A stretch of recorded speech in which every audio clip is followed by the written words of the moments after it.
How's everyone's morning going? Yes. So good to see you all. Thank you all so much for being here for today's CAV lab. CAV is incredibly excited about bringing these classes, especially considering with everything going on. We still want to do our art and still create beautiful work. And so we are offering these weekly workshops until we can reopen in our space again. Right now, to be safe, because our space is a shared space, we chose to keep everything online, and then we're hoping sometime next year we'll be able to open back up for classes. But we also think we might continue doing these even past when we reopen, because they've just been so wonderful, getting a chance to spread the love and spread the knowledge with all different people. So thank you all so much for joining us. Definitely make sure to keep an eye out on our website and on Instagram and all that stuff, where we update what our next classes will be, and we'll announce when new stuff is happening. One thing I always like to mention is just make sure that if you that you're keeping this space as wonderful and positive as possible as we're hosting these classes. And also please make sure to turn yourselves onto mute unless you have a question or unless you have something specific that you need to say. Keep yourself on mute just in order to make sure that our instructor today is highlighted throughout the class, because we will be recording, which is the last thing I need to say. We are recording this class. We have been having some technical difficulties getting everything uploaded. So we are going to work to get that stuff up as quickly as possible. And you will receive an email once a class is posted online. They will be posted on Vimeo. Okay, I think that's everything. So I'm going to go ahead and hand it over to Alexis to teach you drag makeup for beginners. Thank you, Alexis. Thanks, Camille. Hi, everyone. Hello. I'm Alexis Bevels. This is a horribly unflattering angle of me, but listen, I'm so excited to be here today and to share with you everything I know. And you might be asking yourself, why is she teaching us makeup? Well, why is anyone doing anything? All right, your teachers don't know anything about anything.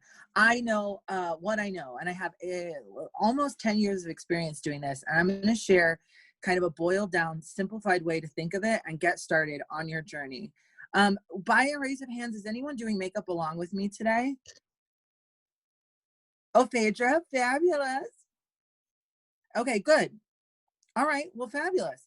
Well, if you are doing makeup with me today, or if you have any questions, I have like Q&A segments throughout the afternoon. So if you have a question, but I'm doing something, just put it in the chat and then we'll get to it in a second. I'm going to answer all of your questions, whether it's about makeup or not. I'm an open book, and I'm going to start. The only thing I've done right now is I've shaved, and that's it. So I'm going to get started. Oh, there are a few mantras I have. I always tell myself this because I've been doing this for so long. The number one thing when you're doing your makeup is don't judge the final look until you're completely done. It's like a court. The judge, if they're good, they look at all the evidence and then they decide the verdict of if I'm guilty or not. So do not judge your face. You're going to look like an insane person for 2 hours until this is done, or an hour, whatever your pace is. And then the other thing I always say is, it's going to be the subtitle of this course: use what you have. Has anyone seen Center Stage? Raise your hands. Jordy, yeah. See at Center Stage, Kristen. You know the part when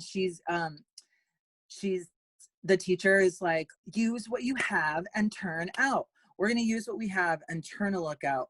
And by that, I mean, not just the makeup that you have access to, which doesn't really matter, but we're going to use the features of our face to kind of make it like work. So here we go. I'm just going to start by pulling my hair back because that's what I do.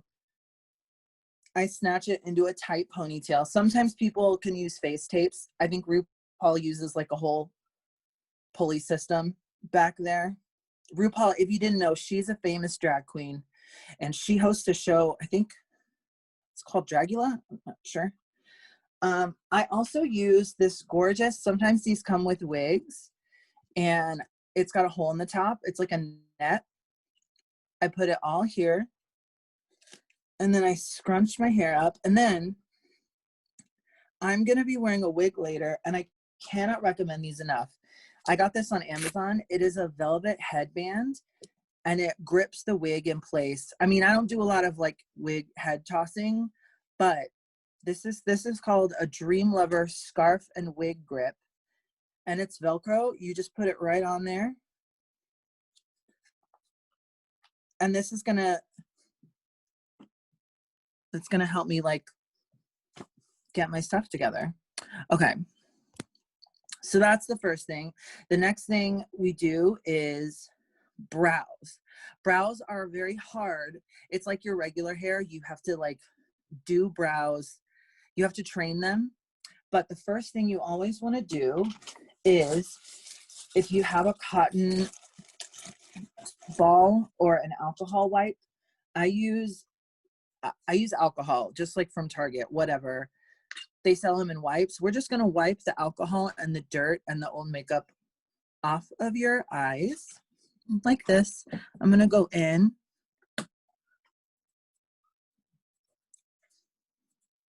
I can only see myself. Yeah, I'm just doing it. I also, when I'm doing, I'll do my widow's peak because I have a widow's peak. So I'll do that. Oh, content warning. This is gross. I'm going to show you because I was in drag last night. There's a little makeup on there. That's gross. I'm sorry. Okay. Now, this is the glue stick I use. It's the big washable purple one. Now, what I do, this glue, it takes so long. I go in little circles on my brows. So starting from the tail, I just go little circles. And like I said, it's just like hair. You have to train yourself to, you have to train it to go. Okay, so here's what really changed the game for me. And I learned this from my friend Darby Lynn Cartwright. If anyone knows who that is, I'm sorry. So this is where, use what you have. I have this, like, it's like a tiny little comb, but if you have just like a spoolie, like you get kind of on the ends of eyeliner sometimes or mascara, I'm going to push the hairs down with the glue in it. I'm going to push them all down because it gets the glue in all the cracks. And then I'm going to go in and push it all the way up. You want to go up, up, up. Trigger warning, my face is going to be so close to the camera for a lot of that.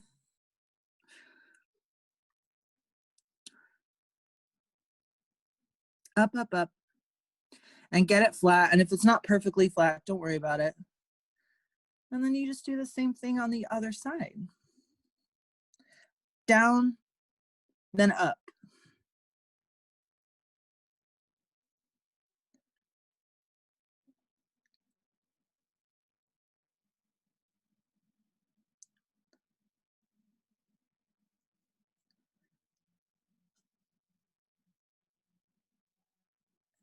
Sometimes I'll use my finger and I'll press it really hard up once it's done, just to get it.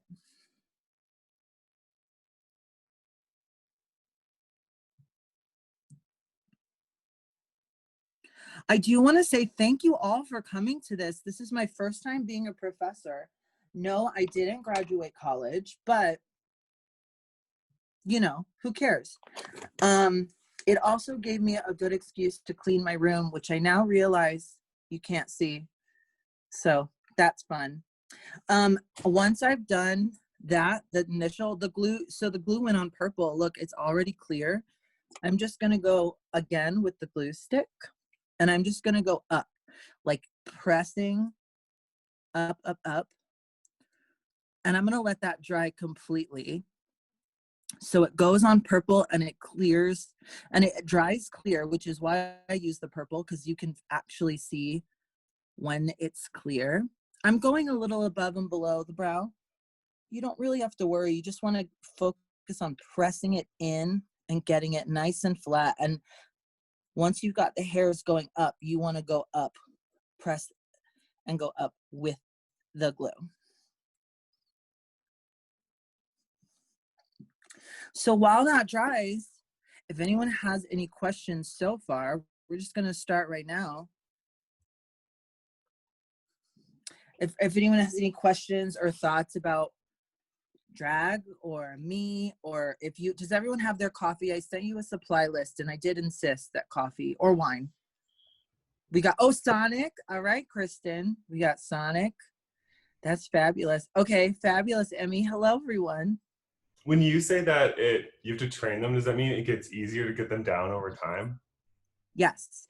And something I learned, which might be in my head, but for a while there, I was just shaving my brows completely off, which takes literally 20 minutes off of your process, but it's not super great for like, if you have, I don't know, whatever. But when they were growing back, I would glue them while they were growing back and it would start to train them immediately to go up.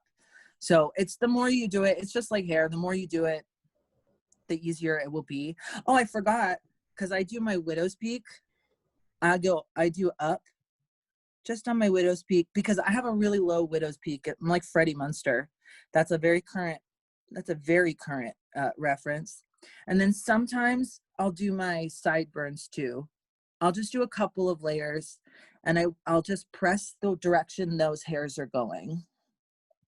This is when I want to make the lace of my wig later look completely like coming out of my scalp.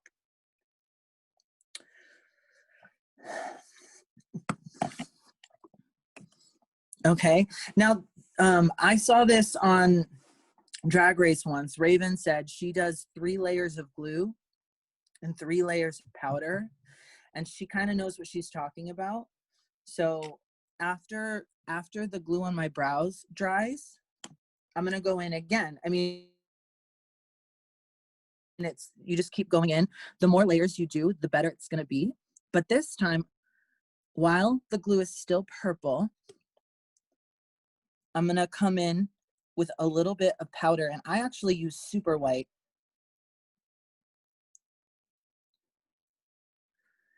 I use a Ben Nye super white powder. I get it at a Chicago Costume or, you know, online. And I have one of these gorgeous powder puffs. And what I'll do is I'll take the edge, like kind of this edge right here. I don't know if you can see. Just the edge on the puff. And I'm just going to press it really hard right where my eyebrow is. Just right on the eyebrow.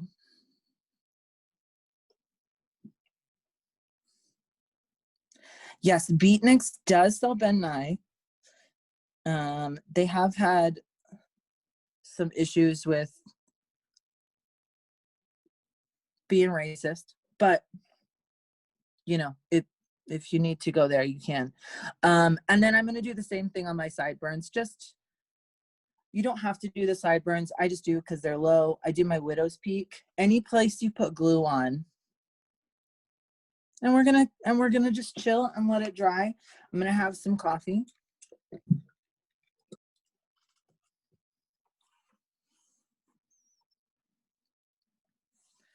Phaedra, you're looking good.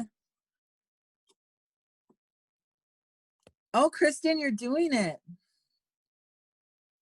I love it. Kristen, who's your friend there?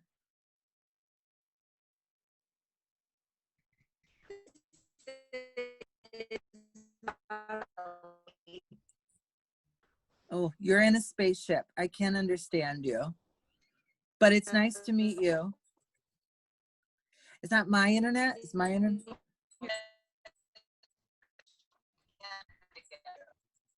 Oh, it's your daughter, Ellie. Hi, Ellie.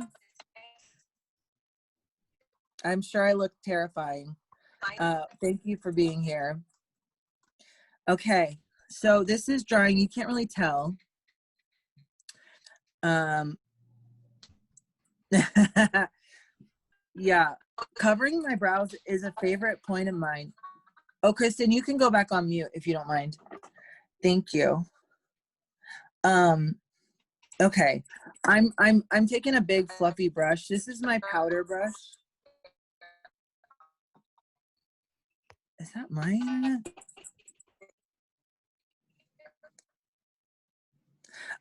This is just a big fluffy powder brush I use to kind of wipe off all the excess powder. After that,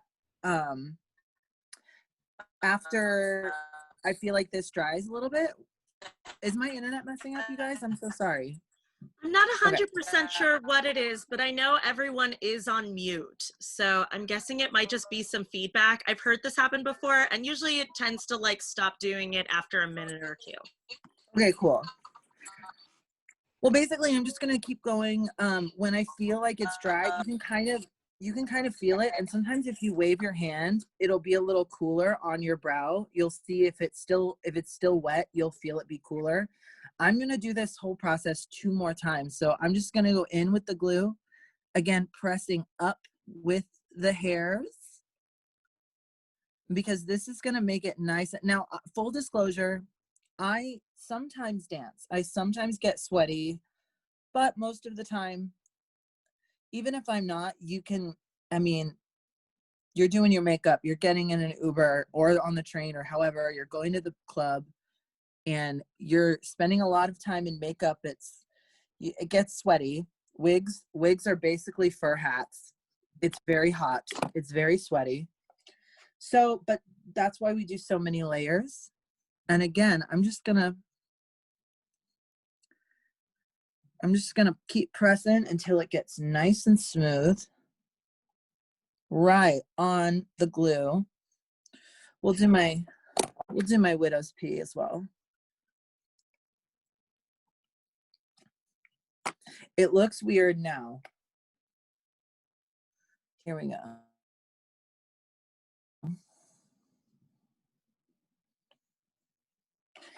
Okay, I want to see if you guys can see.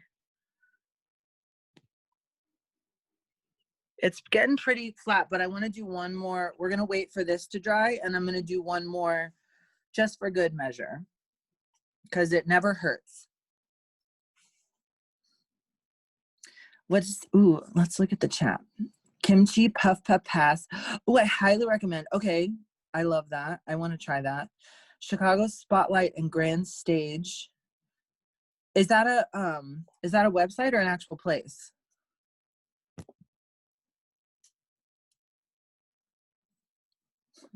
Fabulous. Oh, gorgeous. So while you're finishing that up, oh, fabulous. On Chicago off Lake Street. When I'm doing this, sometimes I'll go in and do another, like the bottom part of my face. Usually I'll start this process in the bathroom while I'm shaving. Like I'll do the first round of glue and then I'll shave, and then it'll be time for my second round of glue. You'll kind of learn as you go along any kind of tips and tricks that you want to, add to your journey. So for instance, now for people that want to, so I looked into color correction. I don't often do this because I use such a heavy foundation, but if you have a lighter foundation or if you feel like you want to do it, color correction is where you are putting complementary or the opposite colors on, like if you have dark circles, or me, I do it on my beard stubble. And I found out today that actually I'm supposed to be using a peach color instead of an orange, but usually I'll put orange right here on my, so I'm going to do, and use what you have. I don't have a color corrector. I'm going to use orange lipstick. It's the same thing. It doesn't matter. I'm just kind of like this. Wait, I'm getting ahead of myself. Hold on. While your brows are drying, the next thing we're going to do is our face. And one thing that someone told Dita Ritz on RuPaul's Drag Race season 4, someone told her worry about your eyes and your lips and don't spend so much time on your face, like the crazy contour you see on like a Trixie Mattel or something like that. I mean, if you want to do that, that's a very stylized way, but you don't have to. So what the next part is going to be is your face. And what I like to think of is PCP. You're going to primers, and then we're going to do creams and then powders. So we're going to do PCP here on today. For primer, I just use literally whatever I have. Like this is just go to Target and get a primer, or this is an Angel Veil. It doesn't matter. Sometimes I used to use this Monistat Chafing Relief Powder Gel because it's really moisturizing and it makes the product come on really smooth. So how are we doing for people with brows? It looks pretty good. Oh yeah, we're gonna do more. I'm still drying. So we're gonna keep going. But I wanted to tell you about PCP.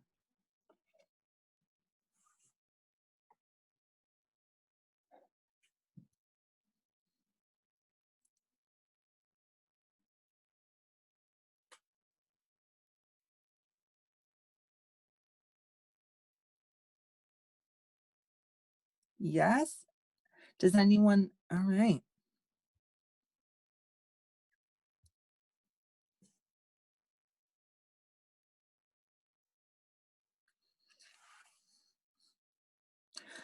So I'm going to do, I get my brows tinted. Does the glue mess with the tint? Oh,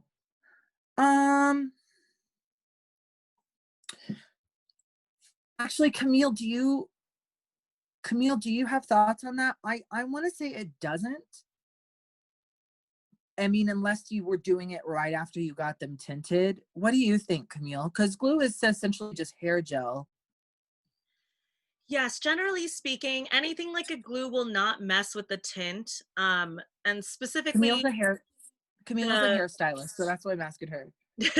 yeah, I was gonna say I am a licensed hairstylist, so I can answer. So generally speaking, a glue like that is not going to mess with any of the color. The only thing I will say is if you're using a purple one, it could potentially tone your brows. If let's say you were bleaching your brows, it could leave a little bit of remnant, kind of the way that like a purple shampoo tones platinum hair. And that isn't guaranteed that would happen, but it could happen. So I'd probably recommend using a clear, like more of a clear glue stick versus specifically purple. Yeah. Oh, and that's yes, funny. I would recommend avoiding oil on your tinted brows as well, but glue isn't particularly oily, so you shouldn't have an issue there. Yeah. Also, I glue my brows down because they are too close to my eye. I like a little more space. And when you're doing drag, a lot of queens, I'm actually going to talk about brows in a second. A lot of queens, they paint them on higher, so that way it gives more space for the lid. It creates a more feminine look. It just gives me more space to play. It gives it makes you look bigger. You can look like a cartoon or a crazy person. Let me see. Okay. And you know what? Speaking of brows, I've been doing this recently and I really like it. So I'm going to share this with you. How are we feeling about glue? Oh, I'm going to do one more. Are you guys, how is everyone feeling? Do they feel dry? Do they feel flat? Okay, I'm just going to do one more on the ends because we're not going to touch this for a while. You can do your face in whatever order you like. There can be any order. You know, like some people start with their eyes and then they do their face later. What I've been doing lately is I've been starting with my face and then doing my eyes and then leaving my lips for last, because lips, you don't want to overthink. It'll be really easy and I'll show you why later. So this is my last round of glue. Let me just get.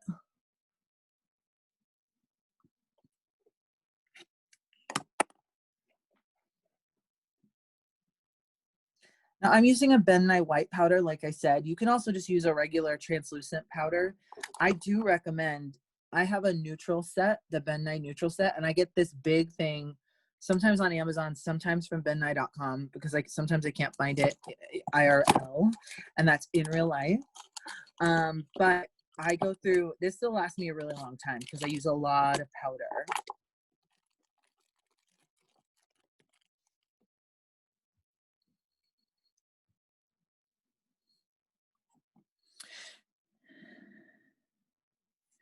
No. So Phaedra, should they be invisible? No, they won't be invisible. Hopefully they will be covered in lots of white powder, or whatever powder you're using, like a thicker powder. But we're also going to go over them with a cream foundation or whatever foundation, concealer, sometimes people call it, whatever you want. Yeah. Fabulous. My eyes are, my brows are really dark too, and my beard stubble in my hair. So I like to cover as much as I can. Now, usually I'll be watching like whatever I'm binge watching at the time. I just finished the show on Amazon Prime called Mystery Road. It's an Australian mystery, and it takes place in the outback. And, or like, sometimes I'll just put on Housewives because you need something uplifting and terrible. Or American Ninja Warrior is always uplifting to me. I don't understand why. I get so emotional when they hit those stupid buzzers. Okay.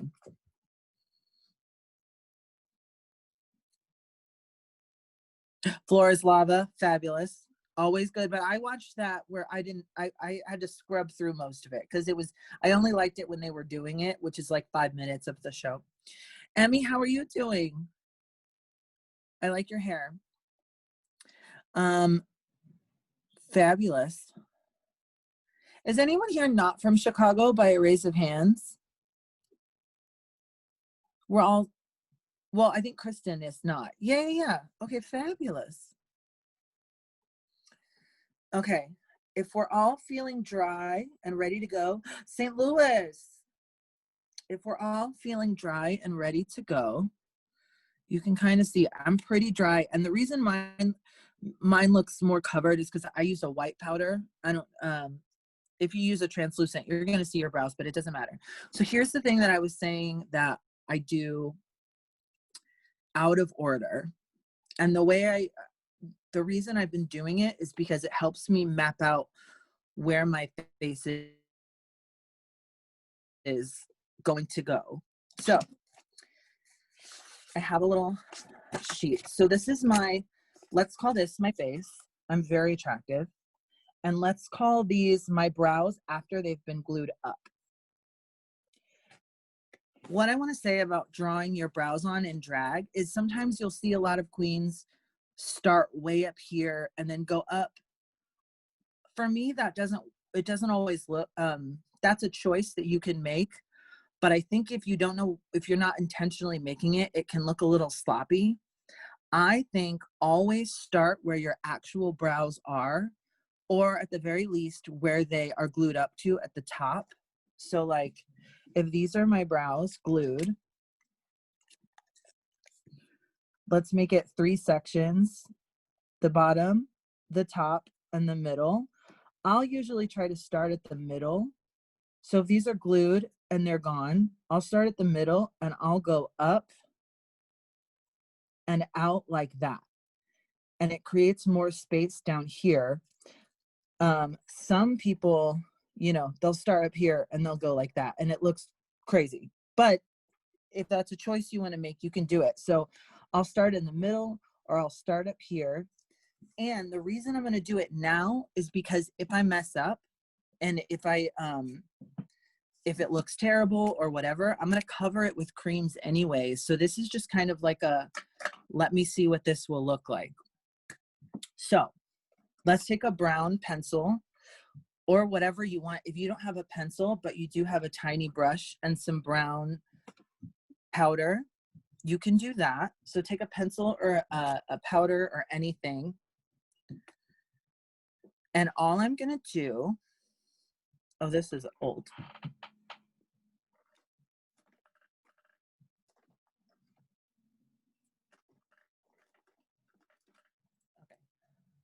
I'm gonna work with red today. So all I'm gonna do, my original brow is down here. I'm gonna go up a little bit in the middle, and I'm just gonna go up to right above where my glued brow is. So right where the powder ends. I'm just gonna make a line from the middle of my brow up to that.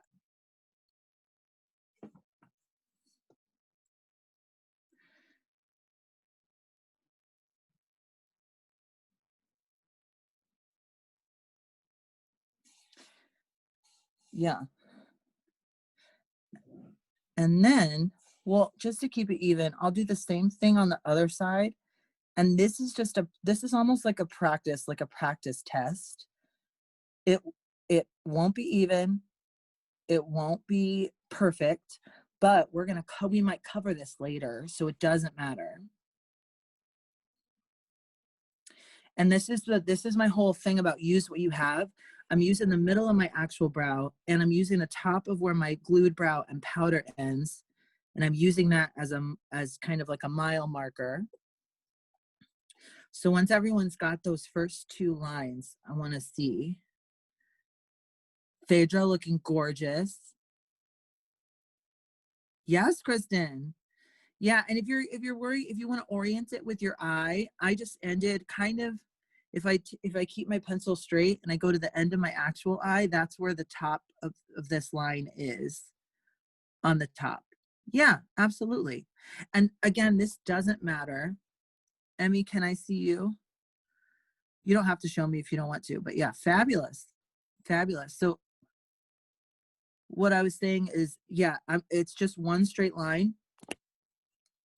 And then once you're done with that, oh, Jordy, I want to see. Fabulous. Yeah. Now, so that's from the middle of my natural brow to the top of this crest. Then I'm going to try and go, because I'm going to try and go out instead of back down. I'm going to go a little bit out. And if you see where my powder, if everyone just wants to look real quick about where my powder is, I'm going to keep going out this way. Just one line.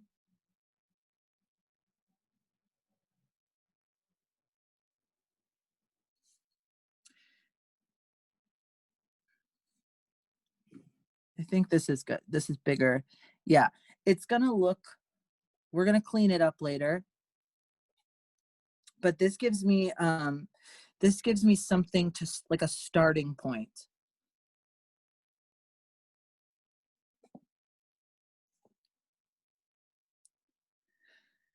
And we're going to go in and clean these lines up later. So we do not have to worry about being messy. We don't have to worry about being perfect. I'm sure many of you heard your eyebrows are sisters, not twins. It doesn't matter. And again, don't judge until you have all the evidence, until you're completely done. Oh, that looks really good, Phaedra. Don't judge until you're completely done. If when you're completely done, you say, I'm still not sure about this, this is a hung jury, you just find a pair of glasses and you put those glasses on and you make it part of your brand. You know what I'm saying? Okay. So we've got these two lines. So here's what happens next. Here's what happens next. So where's my pen? I'm so good at this, you guys. I'm such a good teacher, you all. Okay. Also, wherever you're doing your makeup, it's going to be messy and powder everywhere. So I've just done this. I've just done my first line up like this and out. What I'm going to do is this line I did here. This is my bottom of my brow. So what I'm going to do is I'm going to make this a rectangle by adding, I'm not going to do that, but I'm going to add lines going up. These are my hairs. So let me show you on my, keep watching me. Let me show you on mine. You don't have to be crazy about it. It doesn't matter. I'm going to go straight up and I'm going to just make little lines just like that until I reach this midpoint. So you kind of make a rectangle, but it's just lines straight up. And we're going to cover this. So if it's messy, who cares?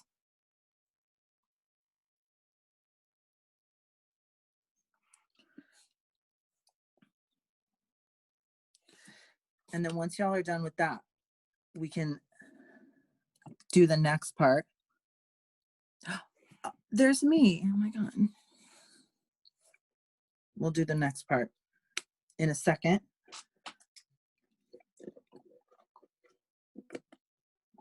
You're going to look insane.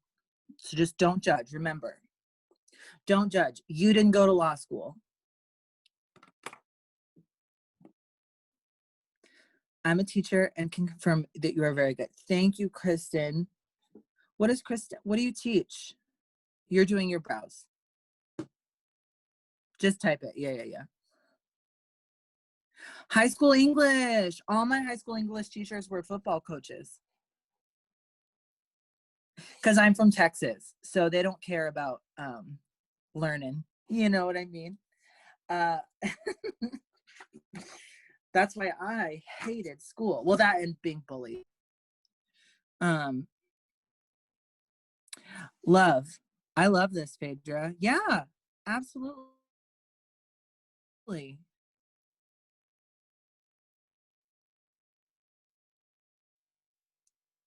So yeah. So once, how's everyone feeling? Cute? Are you okay?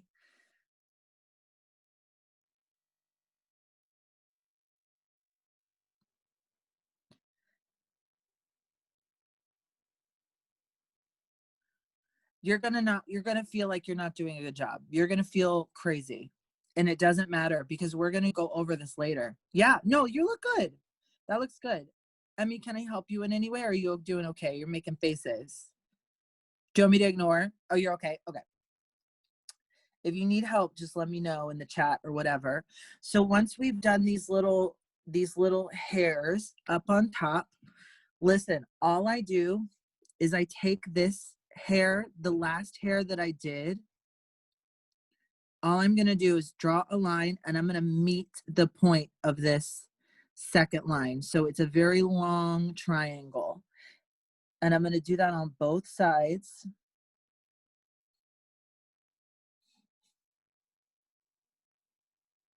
And again, if I don't like this, I will cover this whole thing in foundation. It doesn't matter. Nothing matters until it's over. Also, you want to be having fun. Drag makeup can be frustrating if you let it. It's like anything. If you get bogged down in I need to look like this person. I need to look like, you know, Naomi Smalls or whatever. You're not going to. You're going to look like you and you're going to look amazing.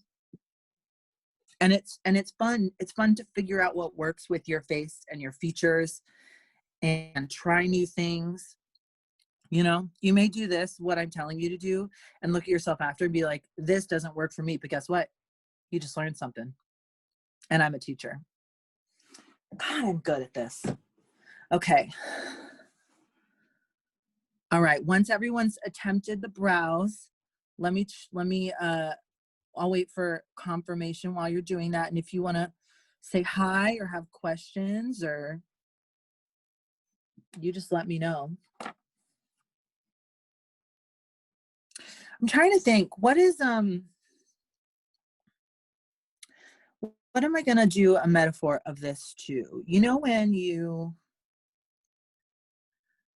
what's my favorite lip color? I do have a favorite red. I'm all out of it right now, which makes me so sad. But there is a brand that is, I learned from my good burlesque friends, the Chicago Academy of Burlesque. It's called Electra Cosmetics. And what it is it's a lip wand. And I'll do it later in a different color. You put this on, and then it comes with a glitter. I'm out of my ruby red, but you put this on, and then you tap glitter, put it on, stays on forever. Doesn't come off on straws or drinks. I haven't tried people yet, but it stays on. It is so good. Electra Cosmetics. Yeah, find them on Instagram. And I'm pretty sure they're cruelty free. I'm pretty sure. I know that they were very nice to me when I met them at Austin Drag Fest. So gorgeous. Okay, I'm seeing lots of faces with beautiful brows on. Great. So that's all that is, was setting out your I want a metaphor for this. What's a good metaphor? It's laying out your clothes the night before to and then in the morning you're gonna either put those on or say, I don't like those. So we've laid out our clothes. Now let's do some PCP. Prime, creams, powders. I started to say this earlier. Any primer will do. Any primer, and we're gonna prime all of the skin that's not glued down. So what I usually do, what I think what you're supposed to do is put some on the back of your hand, because the back of your hand doesn't absorb product as much, I think. So if you don't have a primer, don't worry about it. But if you do, I do it. It protects the skin, it moisturizes, and it helps the product go on smoother. So I put little dots on from my hand, and I make sure to always get under my eye and on top of my lip, because this gets really dry. I need some more. And I don't know about products. So literally just go to the dollar store, even go to Target, go to Walgreens. If it says primer on it, try it. It might not work with your skin. It might. This is a skin perfecting primer. I have no clue if it works or how it works, but I've been using it.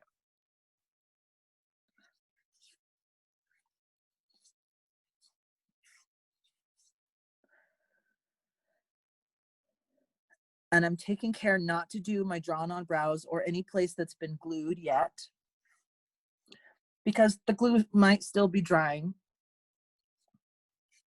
It just might.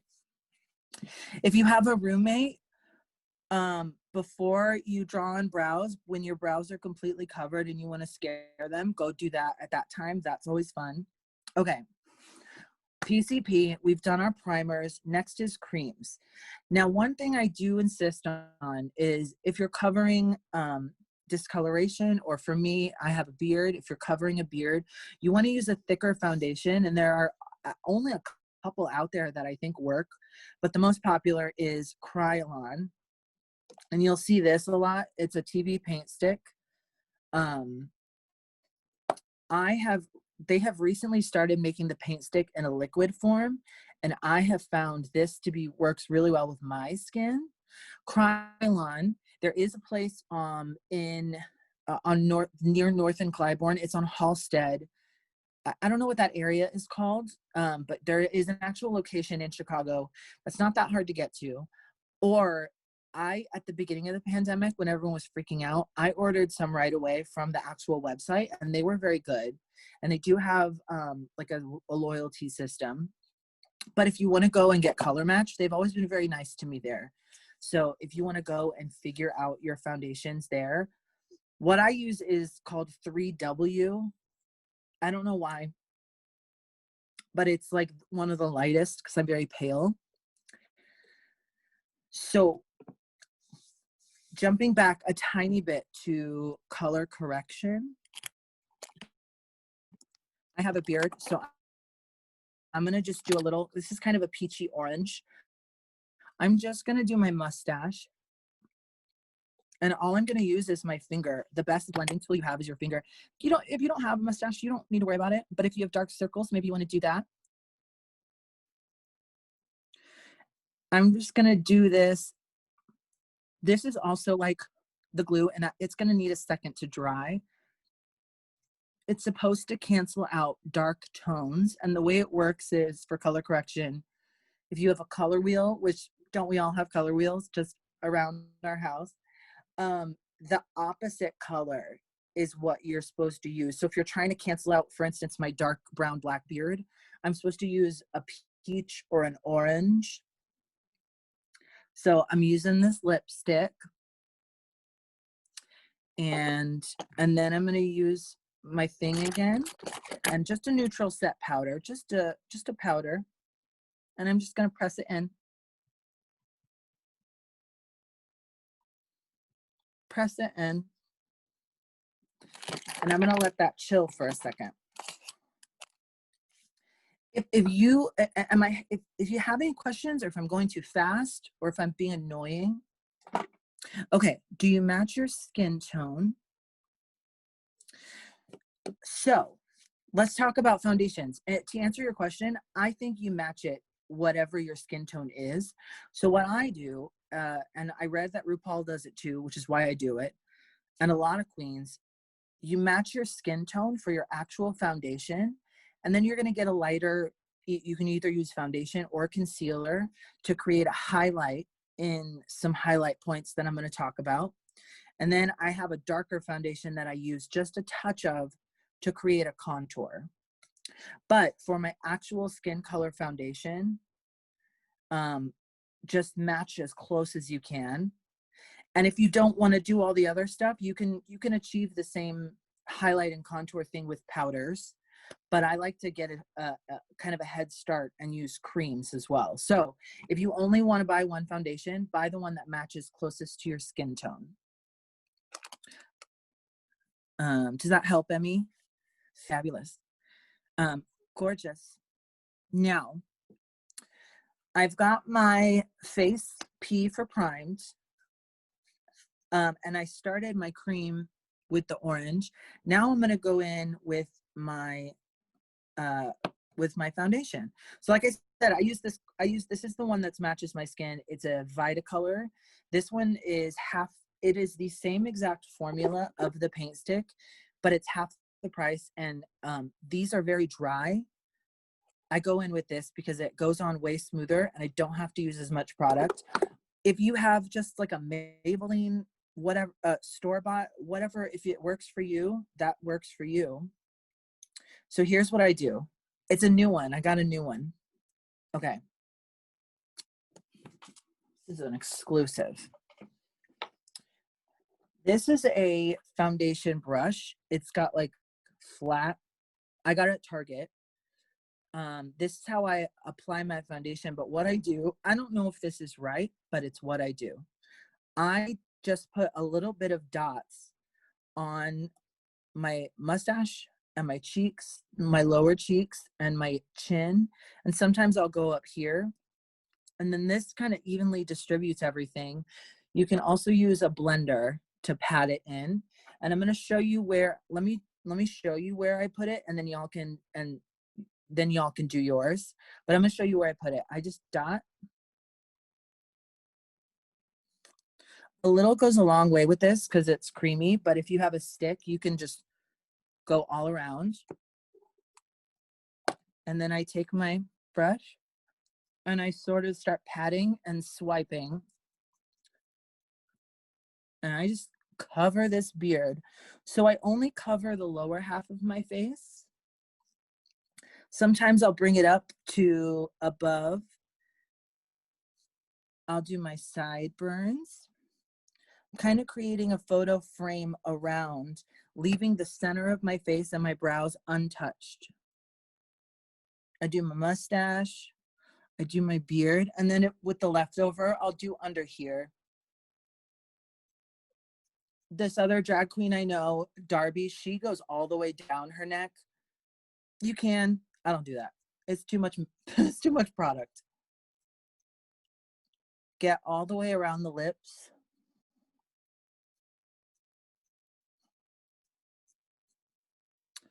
Now, if I can have your attention just real quick. So what I do is I have this tiny foundation brush. If you have any kind of cheapo brushes, get whatever you want. Figure out what works for you. Start with the cheap stuff. Don't spend a lot of money on brushes if you don't want to.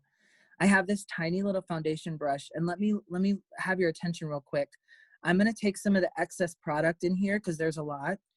And I like the brow shape, so I'm going to just start cleaning up the sides. I'm just gonna go down and I'm just gonna just on the sides. I'm gonna make that nice and clean. Oh, I've messed it up. You just keep covering. You keep covering. And then sometimes I'll go in a little bit here. And this just smooths out these edges. Okay, now you can get back to your...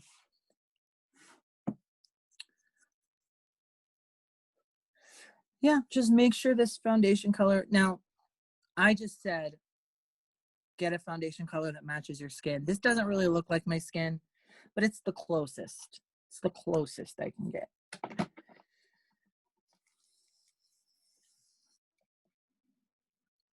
And I'm not touching my nose or my eyes yet, so don't worry about that.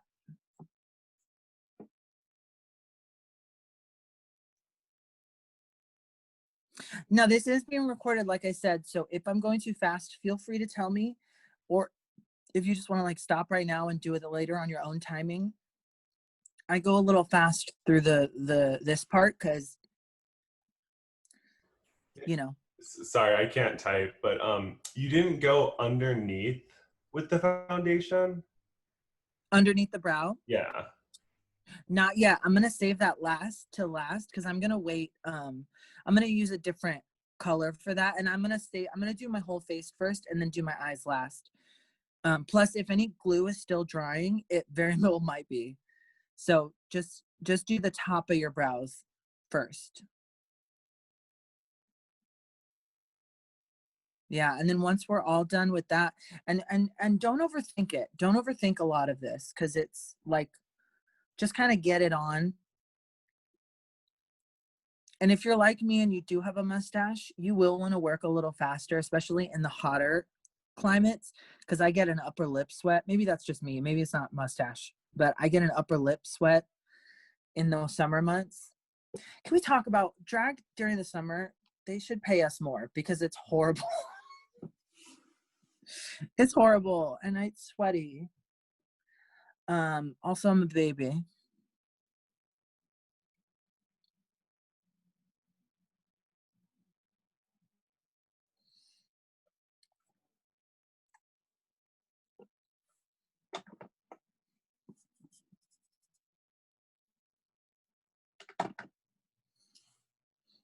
How's the chat doing? Yeah. Okay. How are we doing? Do we feel like we've got it on for the most part? Yeah, just kind of slather that on. Gorgeous. So while you're finishing that up, I'm going to talk about the T-zone. I don't know why it's called the T-zone, but it's, I think, like this. I don't know.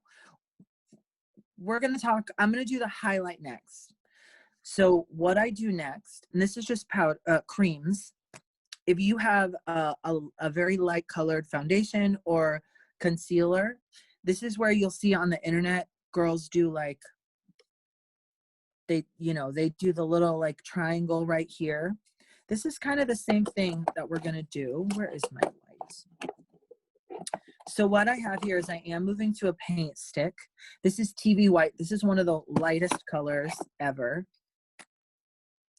So we're in the middle of our our creams. All I'm going to do is just swipe on where I want the highlight to go. So if you have a little concealer wand, it'll be the same. This is a big stick. So I'm just going to go one under my eye, a little up my nose, one under the other eye. Now, just what I do is I do a little line right down the middle of the nose. It doesn't have to be straight yet. We're going to clean that up later. A dot in my forehead, kind of almost between my brows. And then the last thing I do, because it gets on my other foundation, is I do a tiny little dot, a little swipe here on my Cupid's bow. So all that does is it gets the product on my face. And what I'm going to do next is go in with a beauty blender and I'm going to move that around. Here's something I didn't know for literally 5 years. Blending is just moving shit around on your face. Oh, sorry. Can I curse? I'm gonna. Blending is just moving stuff around on your face. If anyone uses a blender or if anyone uses a blender or even a brush, what you can do, I just pick one spot on the sponge. I'm going to use this top section of the sponge and I'm going to keep it only on the white stuff or the lighter color or the whatever. And I'm just going to tap it as I'm tapping it. So this is why it's so confusing. Blending is dumb, but it's what it's called. I'm tapping it only on the white stuff and then I'm slowly moving it down so it mixes with my foundation color. This beauty blender has been moistened a little bit. It's a little wet, but to be honest, I only did that for y'all. Usually I just do dry blender.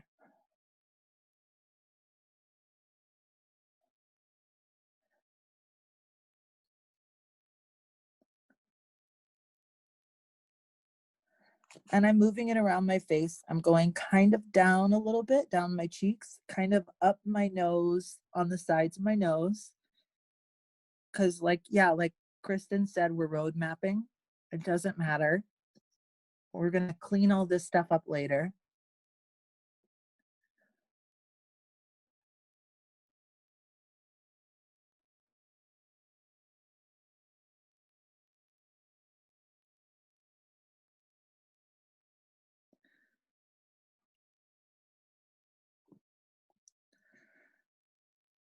I am going to go in the middle.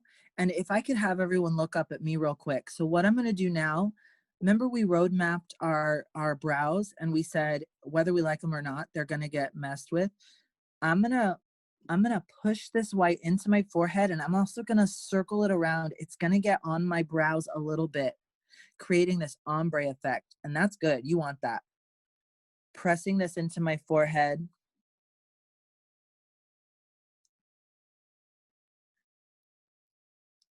Being really messy, not worried about it. Not worried about it. And then I'm going to press up here too. I feel like, because I personally used red, I feel like it got a little bit. So I'm going to, and if you're not seeing enough of a difference or you want more, guess what, mama? You just put some more on there. It doesn't matter. That's the beauty of creams, because we're going in with creams. This is, it's not done until you put powder on it. You can continue to play and manipulate these colors all together until you get the desired effect.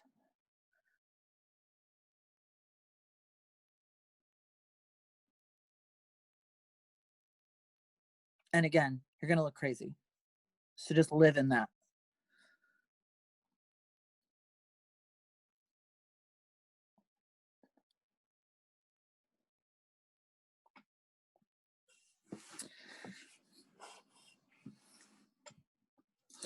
Makeup blending is so satisfying. It is.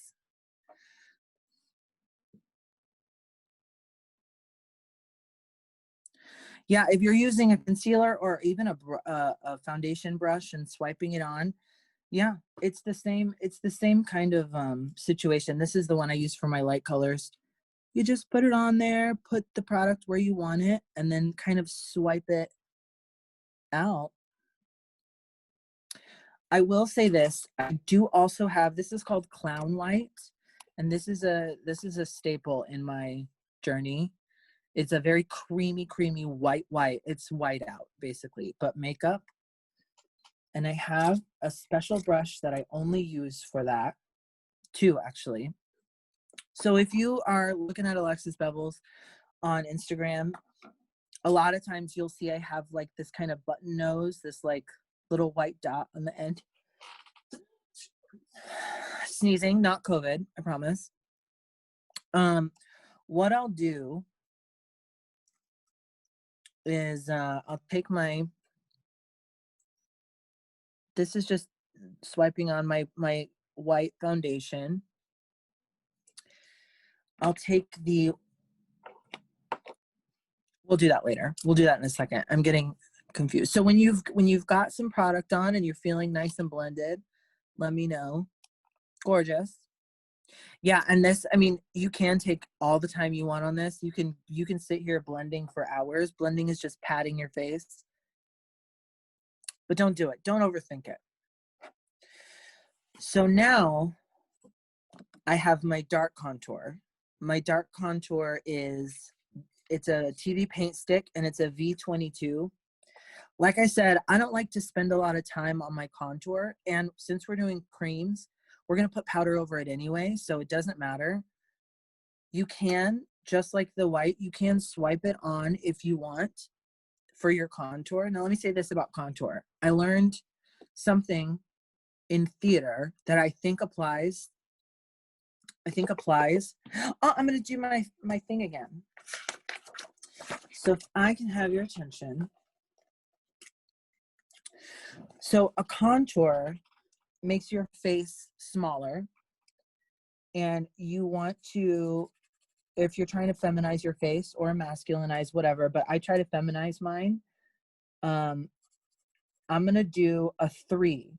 So this is a 3. I'm gonna shade on the forehead. I'm gonna bring it down on my cheek, and then I'm gonna bring it down on my jaw. I don't know if that makes sense, but it's a 3. And for me personally, you're gonna figure out where it goes on your own face. This is where you use what you have. I like to use a brush, a foundation brush, any kind of brush, it doesn't matter. But I have a foundation brush that I use specifically for this. It's like flat. It's been used. You're supposed to wash your brushes. I don't, a lot. Okay. Forehead, if you're wearing wigs, it doesn't matter. Just swipe a little on there. If you want, I think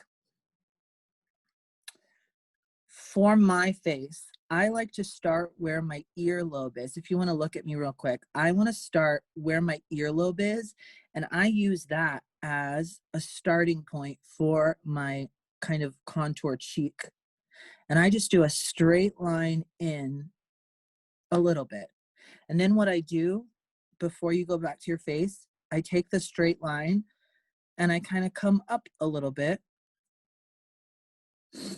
And I make this kind of like smushy thing. All right. So that's the top of the 3. And then I don't have a super square jaw, but for people that do, you can kind of cut this, and that's, oh, this does look like a 3. Just like that. And then, so that's the product on, right? So all you can do then, if you want, is you can take the other side of your sponge. Like I used this top section. Now I can use the bottom section because I don't want to mix the sponge up. Or I have a different one. Or what I've been using lately is there's a brush I've been using, if I can find it.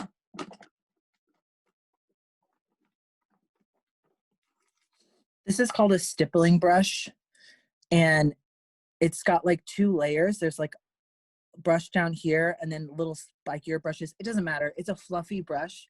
I like to just swirl it right where it was.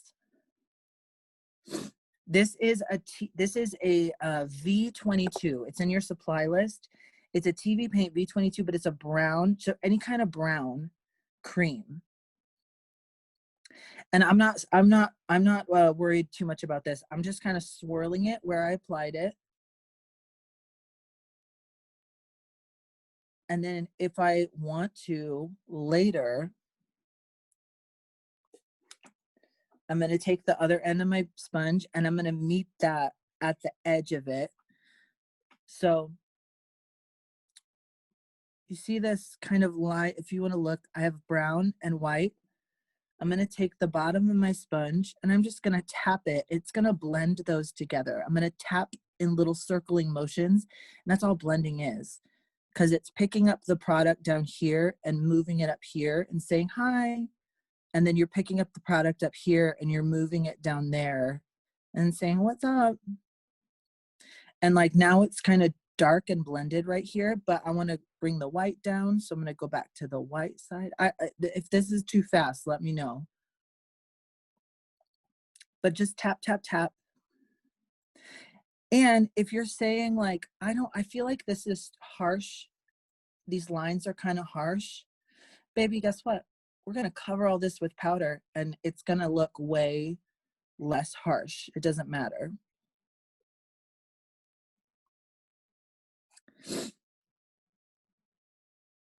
I don't know why your nose always runs when you're doing drag makeup. I do not know why. Jordy, do you find that to be true? Yeah. So I tend to go a little lighter on my contour because again, I'm going to come over with powders, not only just a setting powder, but I'm going to come in with like a dark contour powder to make it cute. I showed you all how to apply it with a brush. What I've also been doing lately is just taking this stippling brush because I really want it light and gorgeous and feminine. I'm going to do the same thing on the other side, but I'm just going to like start with the swirl. I'm going to go up and I'm going to make a 3. I'm not going to worry too much about it. I do my little double chin down here. But because I'm using a brush and swirling it on, it's kind of blending itself. I don't super need. I did put more product on the brush, Kristen, yes. Since this is a stippling brush and it's got like I just go boop, boop, boop, boop, boop. Not a whole lot of product because this is a little dabble do you. Yes, contouring on your neck can make your neck look. Yeah, I mean, so what we use contour for is to make places. The highlight is, it does that. It highlights the areas you want. So I want my cheeks high and out. I want my nose out and forehead. And I want my like double chin to go away. I want my cheeks to look like high and in. You see I have this line right here. I'm going to do the same thing. I'm going to just take my blender, tap, tap, tap. Tappy, tappy, tap. Yeah, light color, thank you. Light colors go out, dark colors recede. It looks crazy, but it's fun. I've brought my darkness a little high up here. So what I'm gonna do now is take my light, I'm gonna blend that down, and you just keep going. Like if it's not meshing for you the way you want it, just keep adding and take like, you know, just keep adding.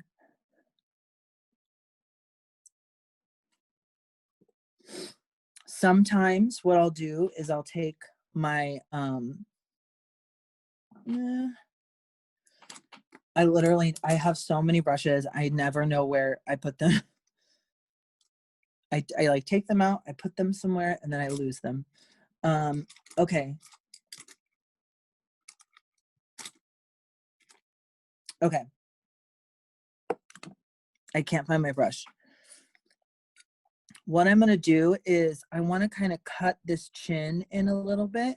So I'm just gonna take a little of the white that I use from my highlight. I'm just gonna put it on the tip of my sponge. You can't see because the sponge is good.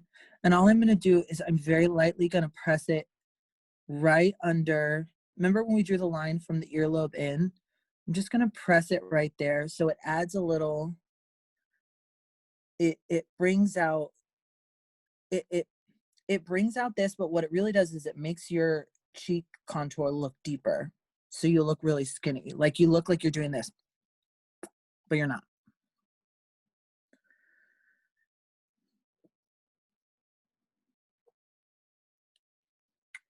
How are we feeling? Does anyone have questions or concerns? Comments? T, does anyone have gossip?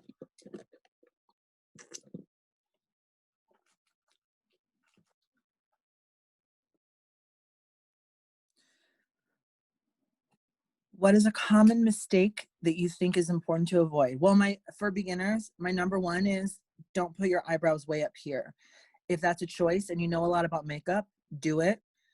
Start your eyebrows where your eyebrows actually are. I think that's the biggest thing about making your face look proportionate and beautiful. Even if you're going for a campy look, I think it helps. Another common mistake is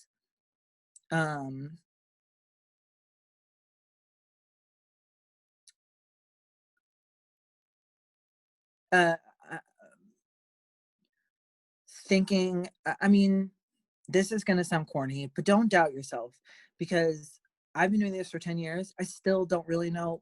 I mean, nobody knows completely. You only know what you know, but you have to go through you have to kiss a lot of frogs before you put all your chickens in a basket. You know what I'm saying? So you have to lay your clothes out. And if you don't have clothes, that means you're the emperor, because the emperor has no clothes. You know what I'm saying? So then, no, just don't doubt yourself, because it's a learning experience. They call it painting your face for a reason. You're not just out of the gate a brilliant painter on a canvas. So if you're out of the gate a brilliant painter on your face, then get out of here. What are you doing in this Zoom? Okay. So that's our kind of our face sorted. If you do see any harsh lines, some people like to leave the bottom of this a line, the bottom of your cheek. That's great. If you see it on your jaw, just keep taking, tapping. That's our face sorted. Let's do our nose. Noses are, they're hard, but they're also a personal choice. I like to do kind of my friend Darby calls it a boopsie, or like a button nose. I like an upturned kind of moment. I'm going to use the same foundation brush I used for my cheek, from my earlobe. And I'm just going to put a tiny little bit on it. The darkest part of my nose is always the bottom, because I like my nose to be upturned. I don't know if it's right. I don't know if it looks good, but it's what I do. Since I have a bigger nose, I want to make it look smaller, straighter, and more femme. That's the look I'm going for. But you can use these ideas for different things. I start here. I just make a swipe right there. And it's almost connecting. You're almost connecting your nostrils to make a little pyramid of darkness. You see? Ooh, that's a good band name. Pyramid of Darkness. You're going to make a pyramid of darkness, and don't worry about that. It's going to look crazy. Who cares? Then, what I've been doing recently is about halfway up the nose, kind of where my white is, I'm just going to do 2 straight lines down to my pyramid of darkness. Don't worry about being straight. It doesn't matter. Nothing matters, because we're going to blend this out. We're going to make this look cute. The idea is to make your nose, the idea behind why I do this, it's to make it look smaller. Now, so what I've essentially done is made a horseshoe on my nose while I'm here with the product, because I'm lazy. What I do to make this upturn moment is I go a little bit above, and I just do a little line like that. So you've done a pyramid down here. You've done 2 lines to the pyramid, and then you've made an upside down, an upside down A for Alexis with your nose. Yeah. It's not halfway up, it's a little below that, but it's gonna make your nose look kind of hooked and upturned. While that is on, you can use your same beauty blender if you want.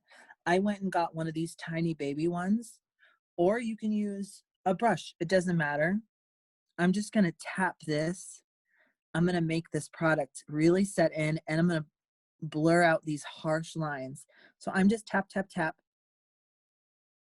on both sides, and I'm only touching the dark product right now. But as I'm tapping, I'm moving a little bit closer and a little bit not. I'm really just tapping it, and it's going to happen naturally. I am going to tap this little middle part like that.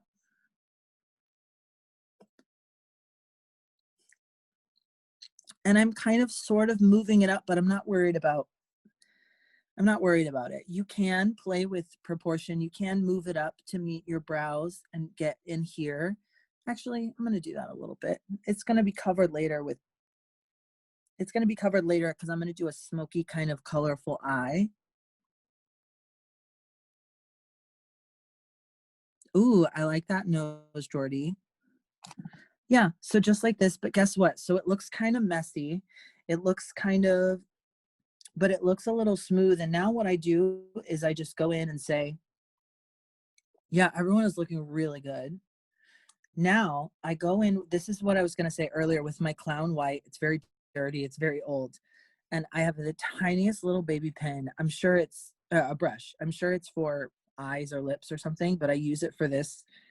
I just do a tiny little, so right under where I did the cross, I just do a tiny little dot and I say boop. Sometimes it's a dot, sometimes it's a square, sometimes it's a tiny pyramid. And then I use my finger and I just tap it. I just tap it to make it cute. Now, if I can have your eyes just real quick, while I don't mean to disrupt you. Sometimes I'll go and I'll just highlight the middle of that. Just a line down the middle of the nose, and then I'll tap it with the same finger just to make it extra nosy. That's the highlight of the nose.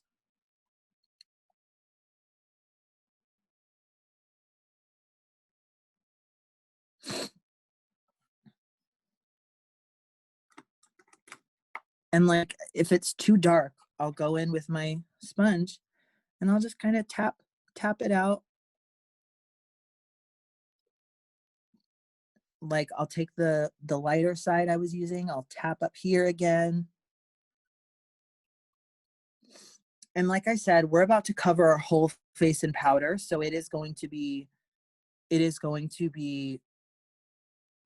powder is going to add like a filter. Yeah. It's not precise yet. It doesn't have to be. So when we're all at a good spot, I'll wait until I see faces. Oh, looking good, Kristen. Yeah.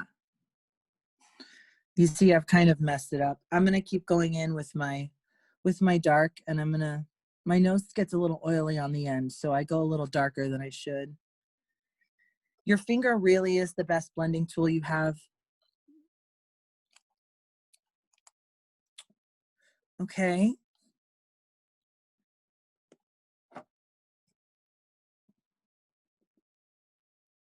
And I'm just going in. Now, here's something that I've been doing lately, because I saw a drag queen do this. If you have a powder highlighter or even a cream, you can do it now before you, mine's not great, but you can do it now before you powder. Just a little bit cream highlighter goes wherever you want it to go. Like this is like the sparkly stuff. It's not great. But the reason I'm telling you that is sometimes we're doing creams right now, right? We did PCP, primers, creams. Sometimes I'll take a shade of lipstick, which is a cream, and I will just, because your blush comes from your skin. So I've been playing with having my blush be, instead of a powder over the top of your face, I'll do my blush as just right. So I'll do little dots just on right here on the like apples of my cheeks above my contour line. And then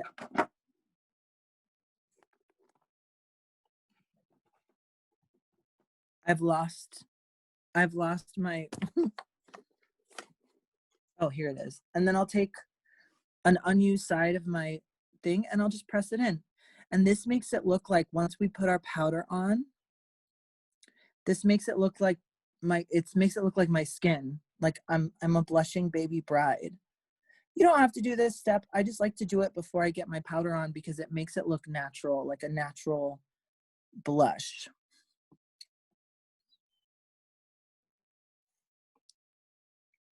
I mean, it looks darker right now.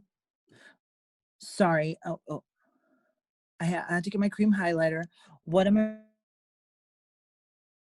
I doing again? From the nose, did you see the nose, Kristen? I just take a cream lipstick or whatever, and I put my blush on above my contour, little dots. And then I take an unused part of my sponge and I press it in. This makes me, I don't know if it works or not. It's an experiment that I've been doing that I've been liking. It makes me feel like my natural skin is blushy, not powder. You know what I'm saying? Now, freckles, while you're doing that, freckles have been a heated debate in the drag community because is it appropriation? Is it making fun of people? I don't know about that, but I have freckles, so I'm going to use them in real life. Now, I'm going to use them in my drag. I use them in my drag often. I take a tiny little lip brush. It is a tiny baby. And all I do is take a brown powder, whatever you can. Do not spend money on palettes. I dip it in, just to dip. And then all I do is I do like 1, 2, 3, 4. You don't have to do this. This is just how I do my makeup. I don't even think you can see it, but it makes me feel cute. I'll do it up here on my nose.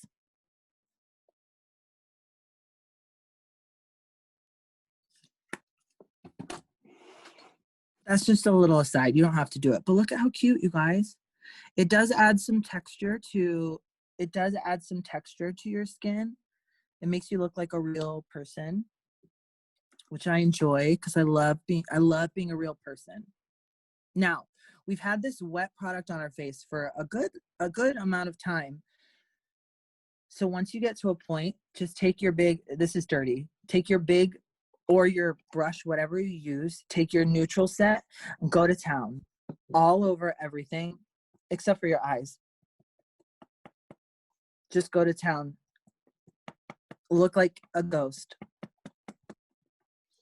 So like, for instance, can I have your eyes real quick? Look at how dark my nose is right now before I powder it. Look, now I'm a real girl. Like you can exaggerate really well with creams and the powder will tone it down.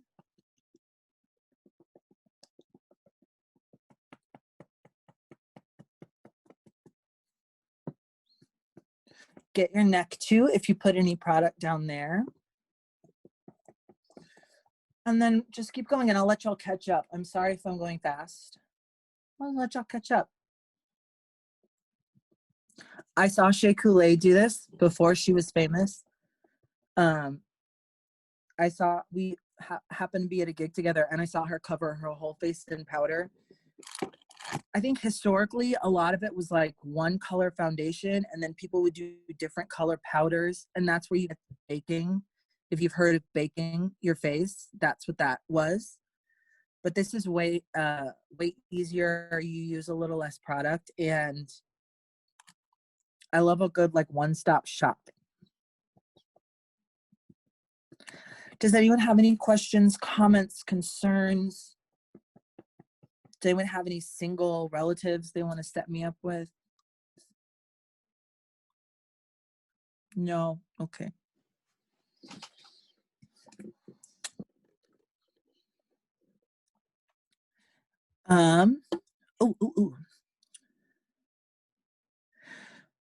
Do I put the powder over the brows that I drew on or not? Yeah, go ahead and put it over. If you like the shape of them, put it over. Maybe don't do your eyes or your covered up brows, but I mean, it's gonna get on there. It's a big thing. Don't worry about it. Now, speaking of baking, since we are at the point where we can start thinking about eyes, we are going to go ahead and do a little bit of baking, just some light baking. So like less Great British Bake Off, more like Easy Bake Oven. What I do is I pinch this little powder puff in half. If you have a triangle, square, use what you have. If you have a brush even, it doesn't matter. I'm gonna press it into my translucent powder, and I'm just gonna go over all the places that I highlighted, specifically under the eyes, because this can be used to catch any, they call it fallout, any eyeshadow we're gonna press on our eyeballs that falls down onto your cheeks, it'll catch it and we can just wipe it away. But this also helps highlight the areas that we did. So I'm doing under my eyes. I'm getting in my nose, on the sides of my nose. I am gonna do right under my cheek cut crease.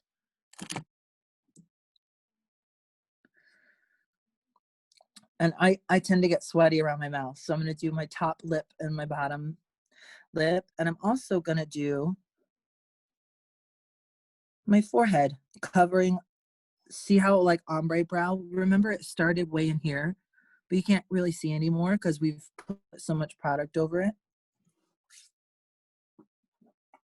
And also for my nose, because I like my little boopsie to be the biggest prominent thing, I'll take my white powder that I covered my brows with and a fluffy brush.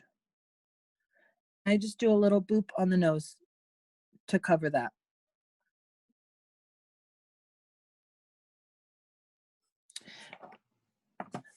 Feel free to ask questions. Feel free to tell me to slow down.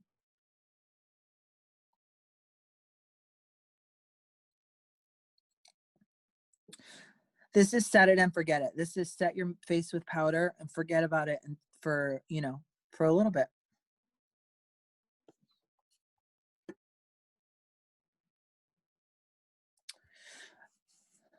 All right, so once you feel like your face is covered in powder, let's come back to me and I'm gonna walk you through eyes.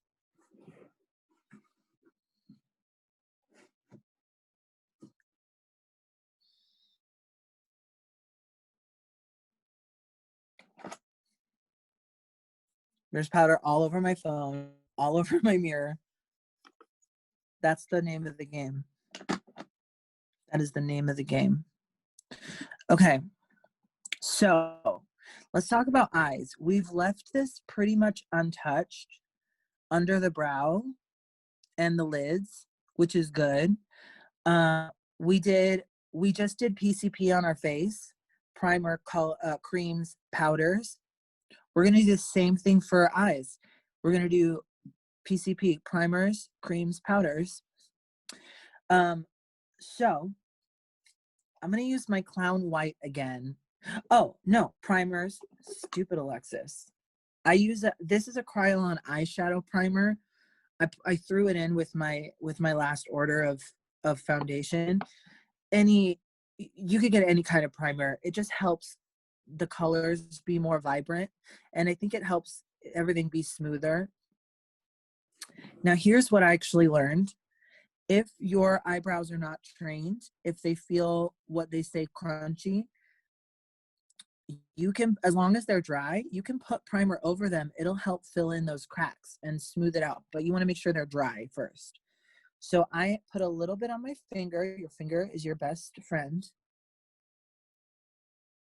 And then put it on my lid, just a tiny bit, not all the way down to the lash line, because that's going to be black. And then I'll kind of go up, testing the waters and putting it over my glued brow. Not on the drawn on brows, just the glued brows.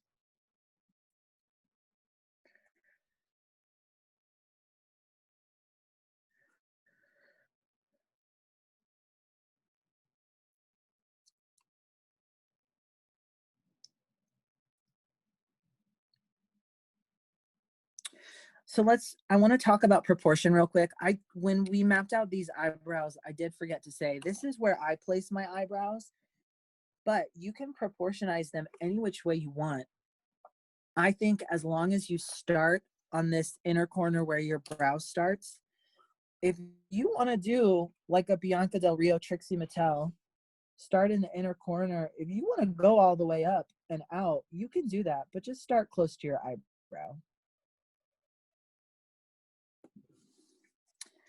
And the same goes with our crease. You've heard of the term cut crease before. It's the thing that makes your eyelids look huge if they're not. I have tiny little baby eyes. They're not big at all. So I pretend, you see, this is my real crease right here. Wait, let me show you. Real crease. I'm going to end up putting my new crease kind of where my old eyebrow, the bottom of my old eyebrow is. But you can just figure out if you want to go from your crease and go like to Mice feet up. How big are Mice's feet? Not that small. Okay, if you just want to like, you know, we're going to map that out now. We're going to road map and use what you got. So I'm going to take a another foundation brush, and you can go in with a concealer or whatever. I'm going to use my Clown White again. This is the white cream. And before you get into it, all I'm going to do is I'm going to cover this whole area with white, and I'm going to start by cleaning up the lines of this brow that I drew on earlier. And like I said, if you drew it and you said, oh, I don't really like the way it is, this is where you could cover it. Like, so if you want to just watch me, I'm going to do right underneath, but I'm going to clean up this line so it makes a smooth. Oh, I'm making it red. Oops. But it's cream, so I can go back in with it. It's fine. And I'm just going to cover the glued brow. I do want to try and go along with, just in case the brows aren't completely dry.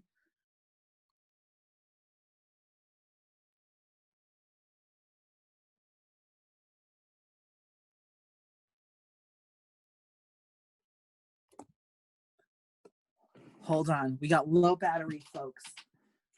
I can fix this right now. Okay.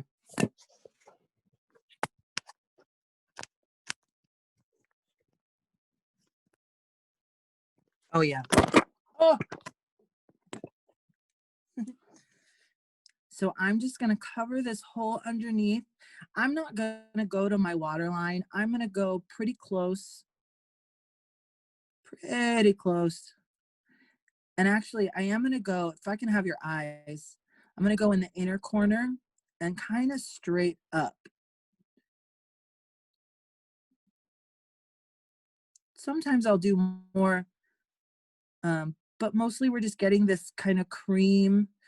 If you have, so we're just kind of going from the inner corner of the eye up to below the drawn on brow. If you have, concealer, you can use that. This is kind of I do white because the white is going to make the other colors I put on more vibrant and pop better. And I'm going to do the same thing over here. I'm just going to go under, clean up this line.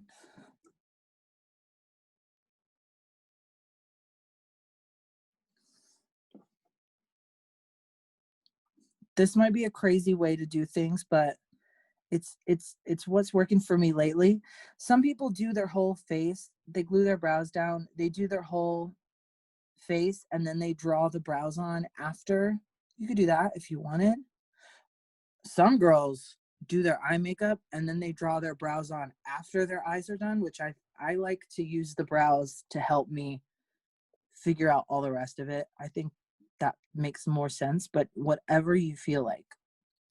And if I'm doing something and you say, girl, what is wrong with you? You're insane. Let me know.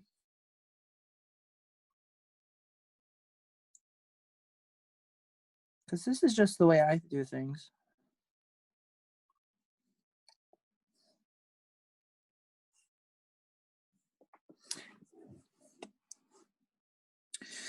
So remember how we did, while y'all are finishing up, remember how we did on our face, we did our foundation color, and then we went in and did our highlight and our contour.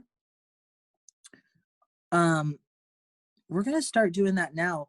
What I like to do is I usually like to do like a blue eye because my eyes are blue and my skin is fair. Blue works really well for me. I like to wear red hair. I usually do a blue eye or a pink and purple eye. Do y'all have any?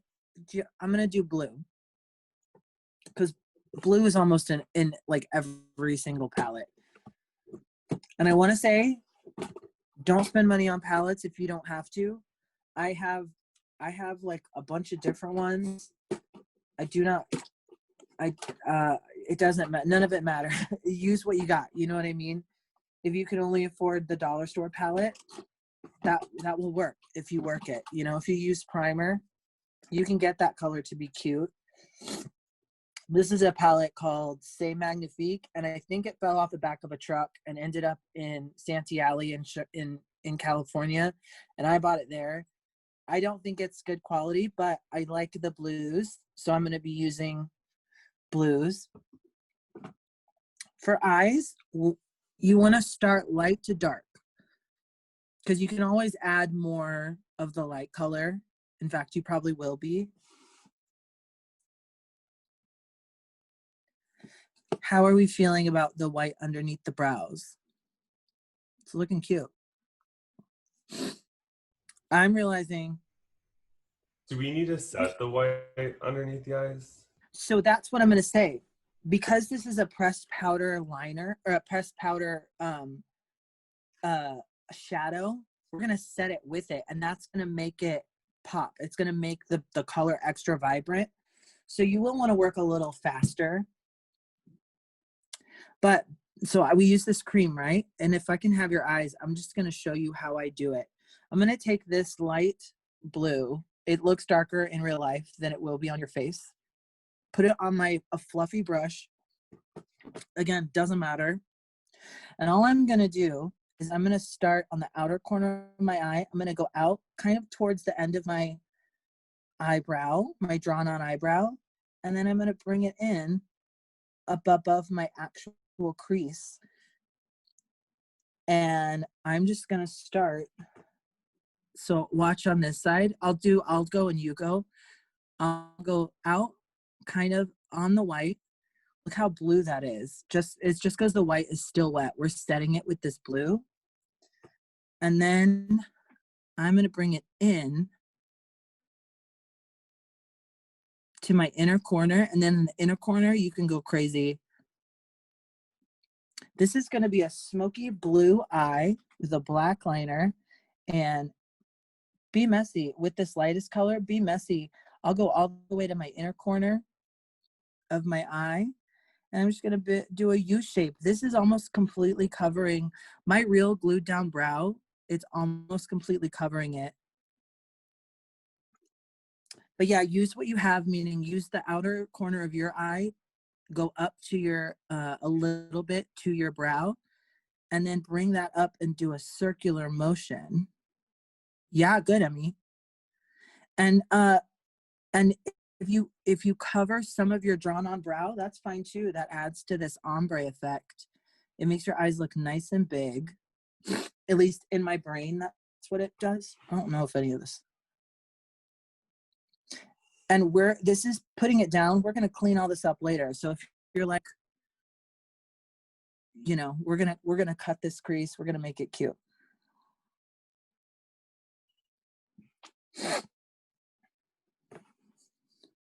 I also just cleaned my room today, so the like dust and everything is making me. So in the spirit of setting this white, remember I used this white fluffy brush earlier for the end of my nose, which I call the boopsie. It's just a white fluffy brush with the white powder that we glued our eyebrows down. I am going to go right under my eyebrow and just set that top.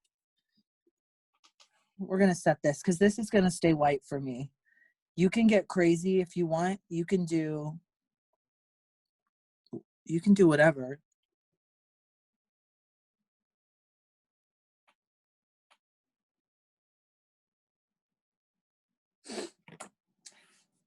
Now I'm blessed. I'm not blessed with a lot of eye space, so that's why I do go above my crease into my eyelid. But if you don't have to do that, if that's not your story, then you don't worry about that. But we're essentially creating, like, you know, this kind of, yeah.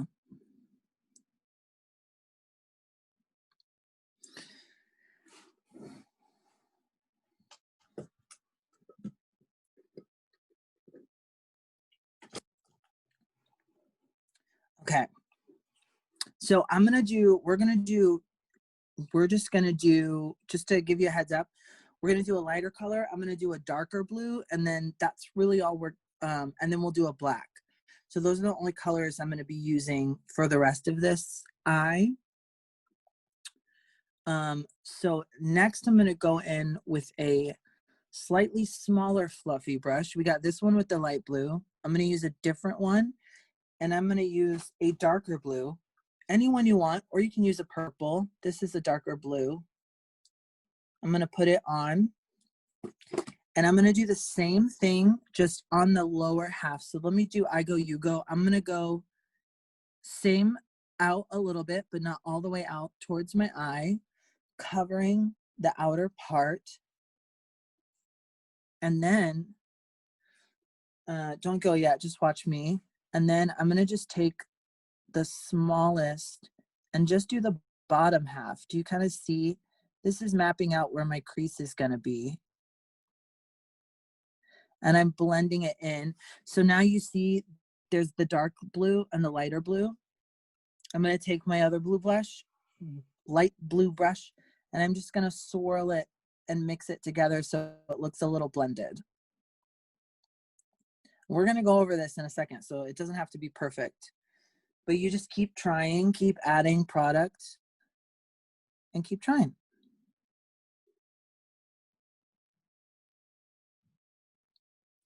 I do like to bring it into the inner corner a little bit, because we're gonna cover that in a second. And I like to do the other side so that I have two sides that match.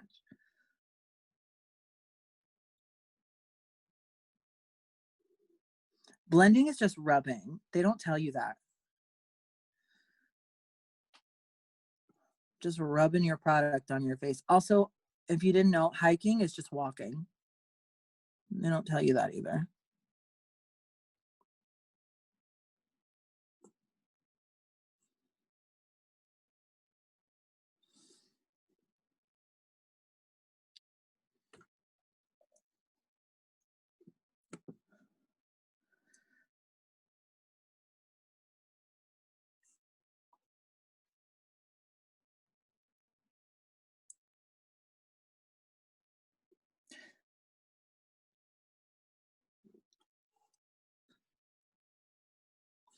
And you just keep going in using that lighter brush with the lighter color. You go over, and then it looks blended, and then you feel like you've done something.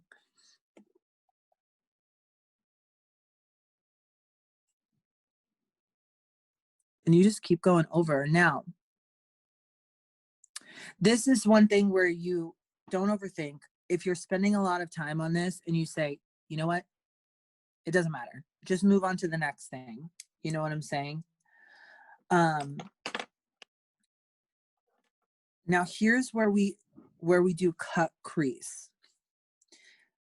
Take your clown white or your concealer or whatever you used on the underneath as your shadow. Take your clown white and your tiny little boopsie brush or whatever, and let's do watch me. I'll do I go, you go. So just watch me for a second. All I'm gonna do is go right up underneath here, and I'm just gonna clean up this line and make my white space even. This is called cutting the crease. I'm making my actual crease is down here, right? Like I said, but I'm gonna make it look like it's up here. And then you just spend time cleaning up that line and making sure it matches both sides as much as you can. So now you can go if you want.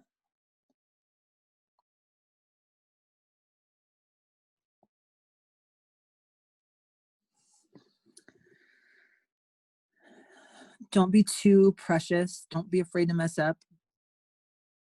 You can always go in and add more blue and cut it again.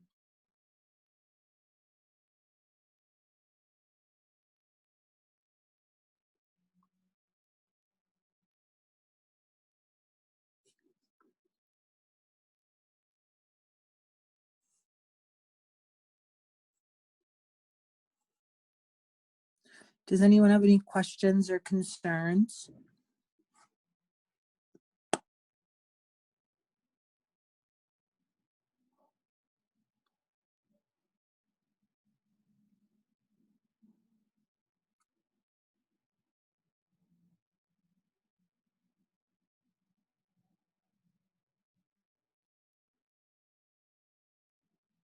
Yeah. So you just keep cleaning up those lines.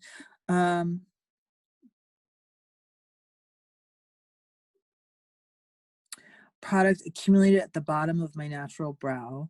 Okay. Are you using powder or cream for the color? Do you mean like your color?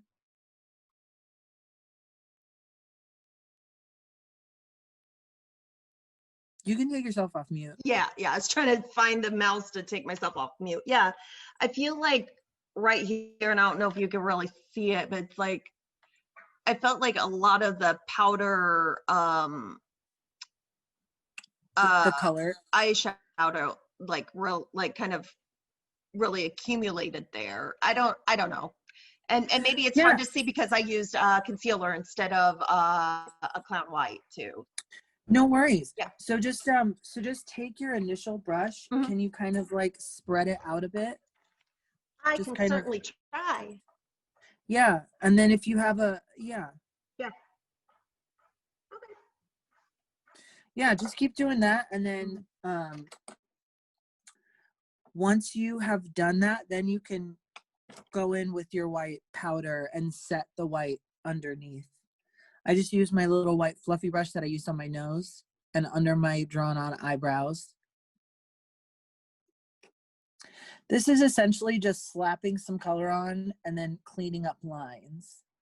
And you'll get better with time. If you're doing it now and you think, oh, I'll never do it, don't worry. I look like me and I've been doing this for almost 10 years, so it's fine.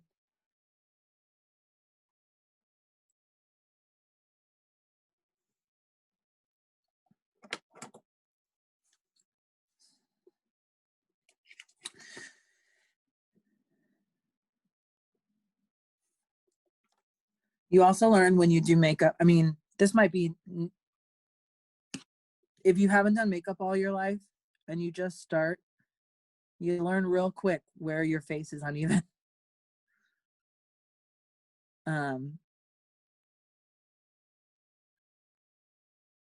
This is just a basic like blue smoky eye. So here's what I want to say about liner. For a lot of drag queens, we use really thick liner. That way,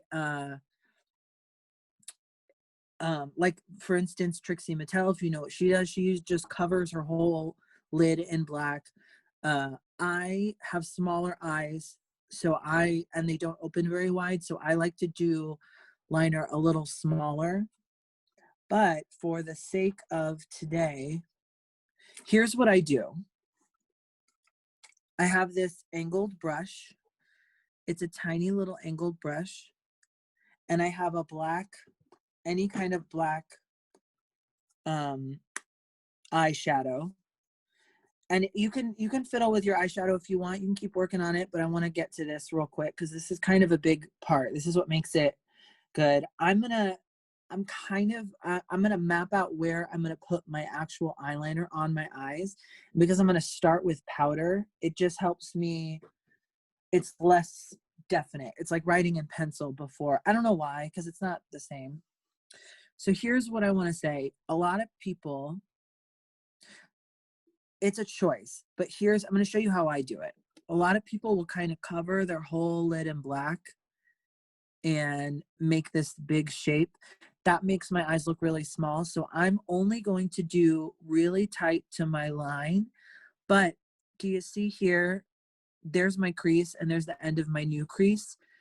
I'm going to just meet those two. Let's start by that. Meeting those two, create kind of a black, and then bring it to my eye. Then what I do is I keep going a little bit. Use what you have, right? So I have my actual crease and my new crease, and I'm just gonna meet those.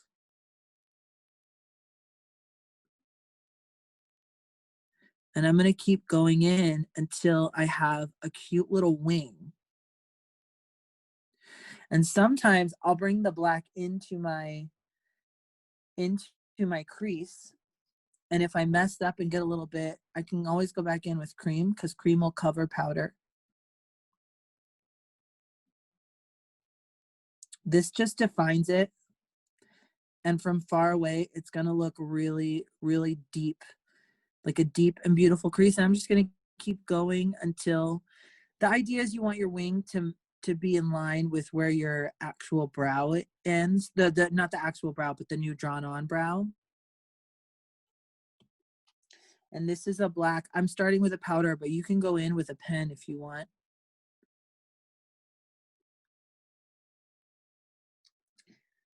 And guess what? If I feel like this is too harsh of a line, I'll go in with my darker blue and I'll just blend that into the blue. So it looks kind of like that. And if it's messy, it doesn't matter because you can always go in and clean it up with creams. Well, I did get some messiness in. So I just go in with my cream, with my white again, my clown white. This is where you can spend a lot of time doing things. You can keep trying things, messing up, and then coming back in and cleaning up lines. Clean up that line. Well, I feel like I talked for so long. It's almost 2. So I'm going to try and, if anyone has any questions, let me know. But I'm going to try and keep going because I don't want to take up all of your time. If anybody wants to watch me do eye again, I'm going to do my other side. I'm just kind of going to meet my eye to my crease and then meet that to my new crease and then form a little triangle wing. And then I'm going to keep winging it out up towards the end of my new eyebrow. Oh, why can't I do that? I do this because my eyes are small. Some people just draw a huge black all over their lid. But that doesn't always work for me. It makes me look like my eyes are closed all the time.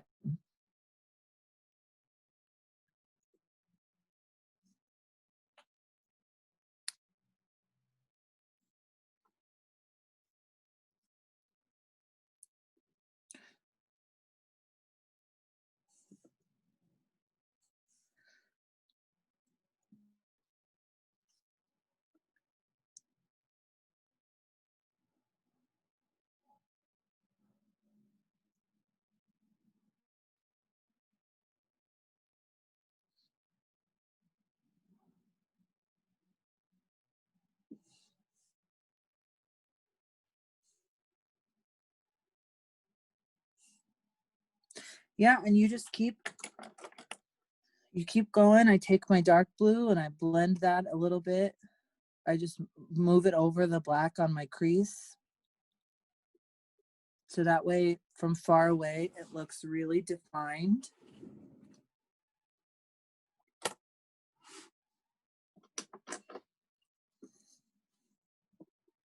Looking good.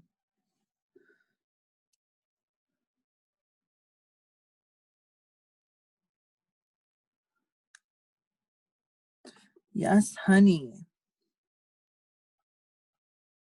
Now you can do this forever. You can do this for hours. You can spend lots of time going over things, cleaning up lines, adding more products. And you should. I mean, give yourself time. When you start doing drag, I used to take like 3 hours, 4 hours, do it for fun in your bedroom. I mean, we're doing pandemic right now, so do it do it all you want at home.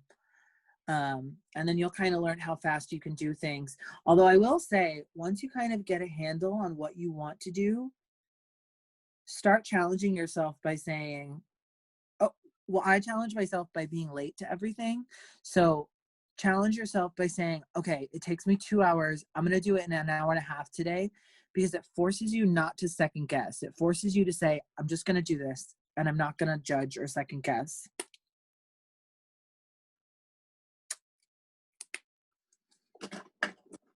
Okay. So here I like an eyeliner pen. I do whatever. This is just a cheapy little from the wig store.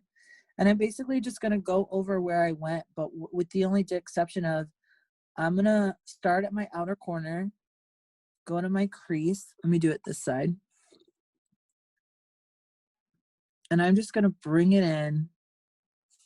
In my inner corner, I like to do tight, tight, tight towards my actual lash line. But then in the outer corner, go wide, because you're essentially covering all this black powder you just used.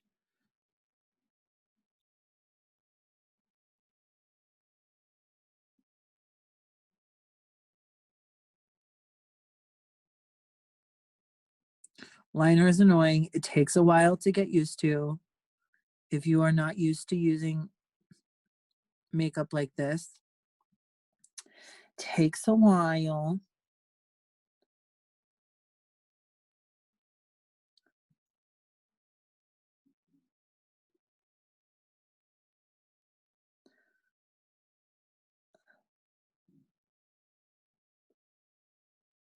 Okay, so I feel bad. I feel like we, if anybody, I'm going to stay on, but if anybody does need to go, I'm going to skip forward and just do lips real quick. So if anyone needs to go, they can, but I'm going to stay on and be here if you need. Lips to me. Yeah, if you want to have a little pause on your, if you want, although I'll do this again later, because you can spend so much time cleaning up your eyes, making them look different. If you want to do lips, I like to clean off the product with a napkin or a rag just on my actual lip. Just clean it off. I don't really know why, but it helps the lip color go on better.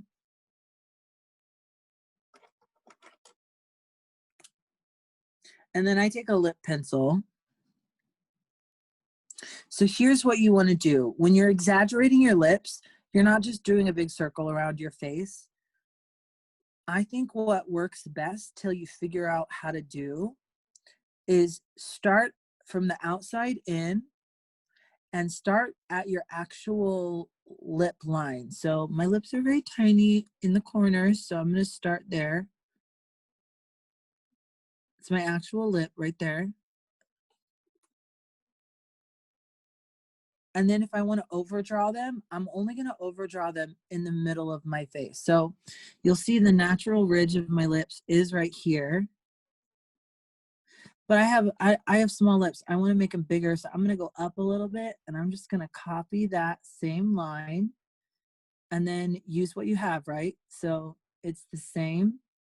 And then I'm going to go and meet the actual corner of my lip down here. And then you can spend time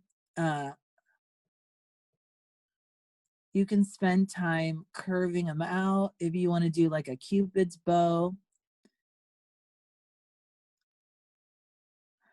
And then I just fill them in. So only draw in the middle, overdraw in the middle.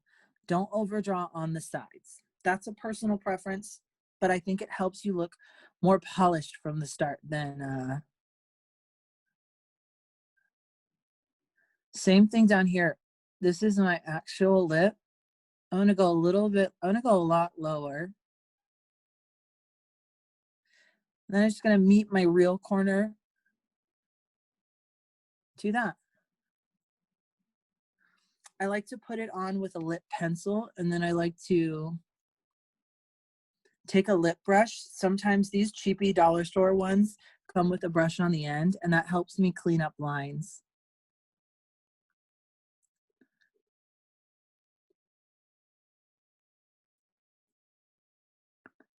I'm definitely gonna need to add glasses.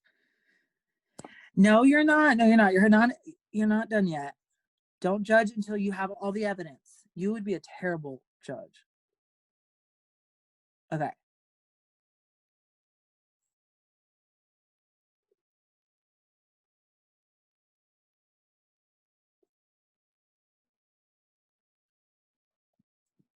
You can just leave the liner or you can fill it all in if you're crazy about the color. So look, from far away, my lips look nice and full. And that's just liner.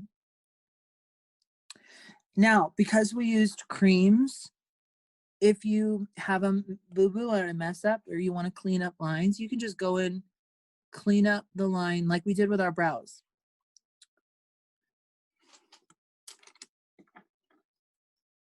That's just a quick little lip.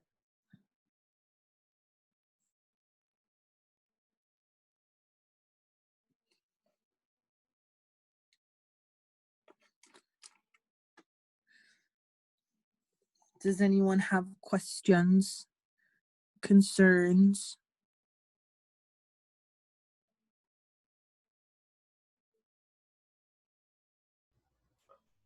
When you blink, how do you keep the liquid liner from going to the top of your natural crease? I think you might just have to keep an eye on that in the future and try not to blink as much. Like tilting your head back keeps your eyes looking down. So just kind of wait and do that until they dry. Is it messing up your white? Because you can also go back in with your white or your concealer and go over it. Yeah. Yeah, some people, I have a little bit of hooded too. That's why I do such a little lines here with my liner. And we're actually going to go through it with, yeah, so I just did it myself. Look, I blinked and it went up in a little bit right here. You can add to that. You can make that part of your look by or by adding more black, or you could go in with your concealer or white and you just buff that out. You might have to wipe your brush off, add some more product, and then cover it.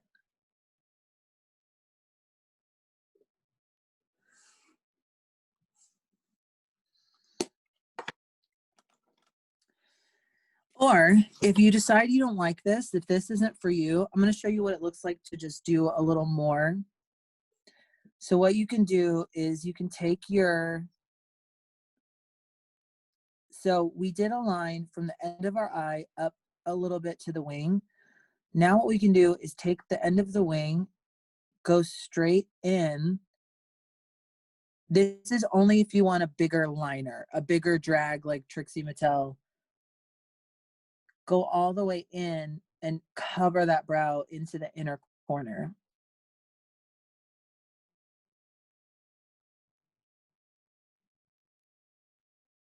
That might be confusing if it actually looks the same on me, so.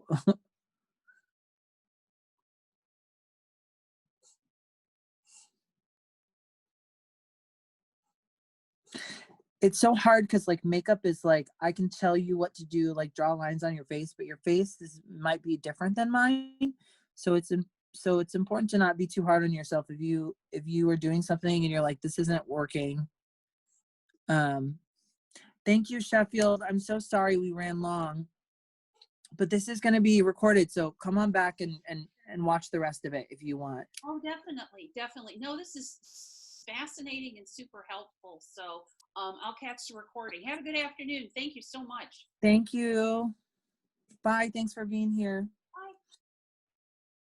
Oh, that's nice.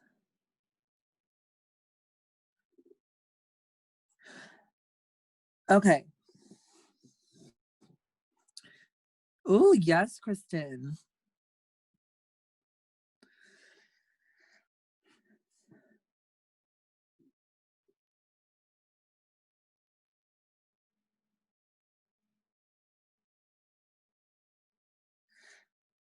Okay. Now I know how it is. You can keep messing and doctoring and trying it out. But let's talk about lashes, because lashes are the kind of the last thing. I actually do lashes before I do my lips usually, but sometimes I forget, like just now. A lot of drag queens use big lashes. You can absolutely do that. Like I said, my eyes are small. I like to do little baby ones. So these are ones, they're not very big, but they're kind of 3D, like there's 2 layers to them. I'm gonna do a new set for you guys, you all.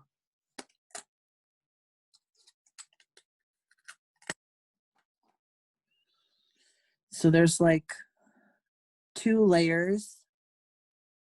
One, you know, I don't know. They're 3D lashes. They're cheap wig store lashes, but I really like them.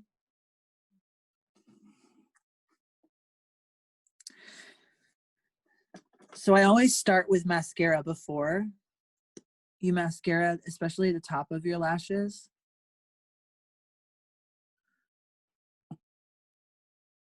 Okay, thank you, Emmy. If you have any questions, you know, feel free to reach out on Instagram. I'm happy to answer. And take a look at the video. Thank you, Emmy. Thank you for having me. I appreciate it. I'm glad that you did this. I learned a lot, and all I want to do is touch up my face for the next 4 hours. Do it. So thank you. Of course. Thank you so much. Okay. I always do mascara before lashes but be careful to don't close your eyes when you do it, because you will get mascara on your crease. See, look, you want to look at this? I've already messed it up. I tried to get crazy with my liner and it's like, so now I'm gonna have to touch up. It's all about touching up.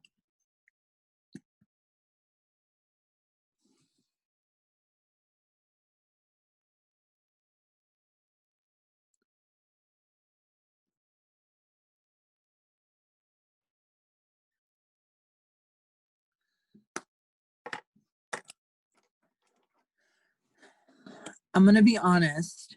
I have a hard time with liner and getting a clean line between my crease and my liner. So what I usually do is I'll just take a little the same dark blue brush, the same dark blue color,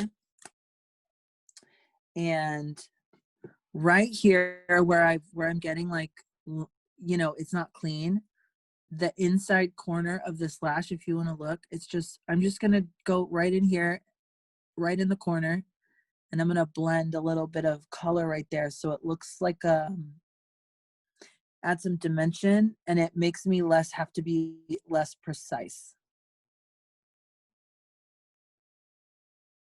So the crease is still there, but it just smokes it out.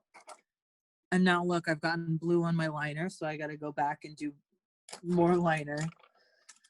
It's never ending, this drag. It's crazy.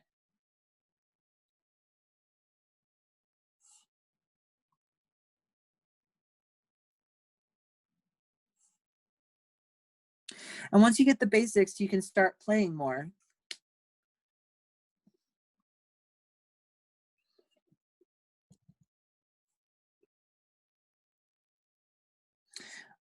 Okay. I'm sorry if I'm pressing forward too fast. Please wave me down if you want me to slow. Wait, new chat. Okay.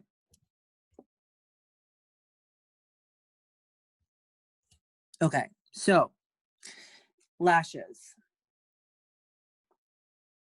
Here's what I use.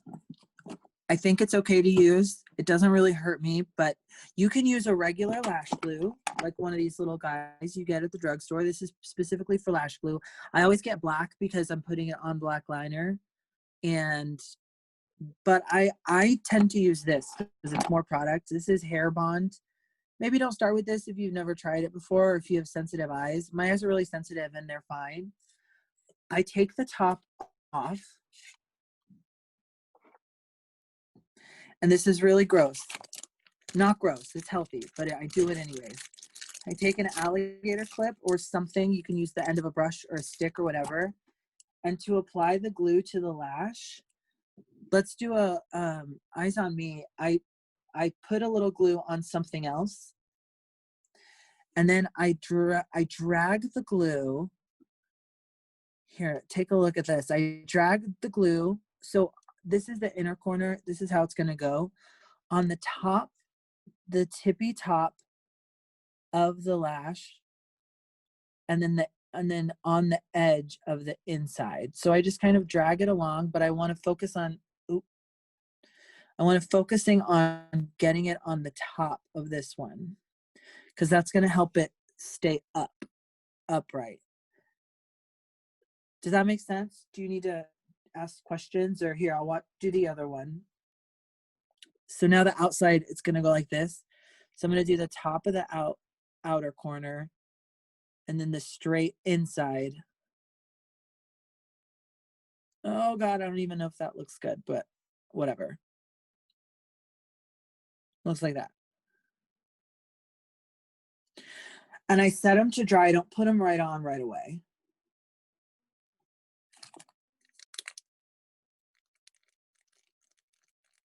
Where do you, and you're probably going to say this, but I'm wondering where you place them. Last time I tried to put them on with hair bonding glue, I just ripped out all my natural eyelashes. Yes, so that can happen. What I do, let me get up in here. What I do is I place it as close to the inner corner as I can, and then I give a little space on the lid. So actually, if you want to watch me while I do it,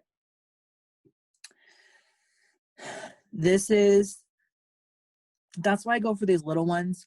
They're not super long. This is how I do it. So if you just want to take a look here, they say if you breathe with like your breath, it gets tacky faster. So I start by putting it in my inner, as close as I can to my inner.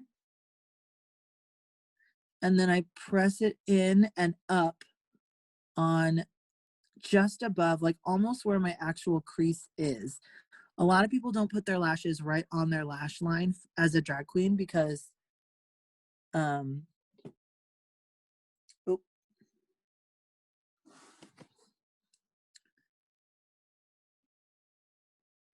it's like I'm placing it just a hair above my actual lash line, but as close to the inner corner as I can.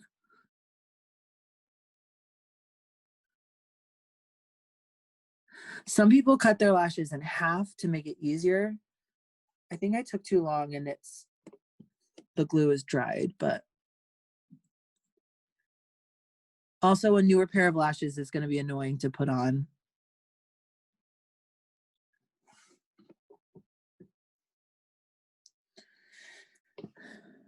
But if you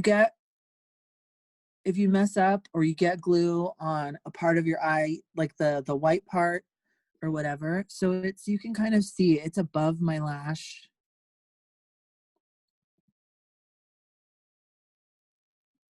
The reason I do that is because I want these to point up, you know, so it looks like my eyes are bigger than they are.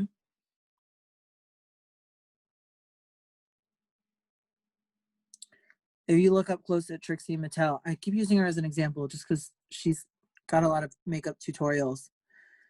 Oh,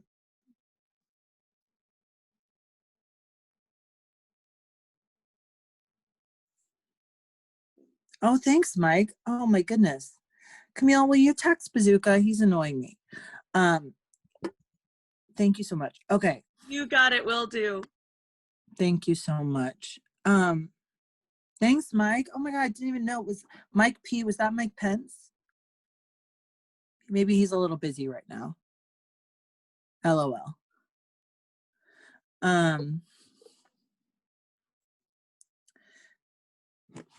So I don't know if you can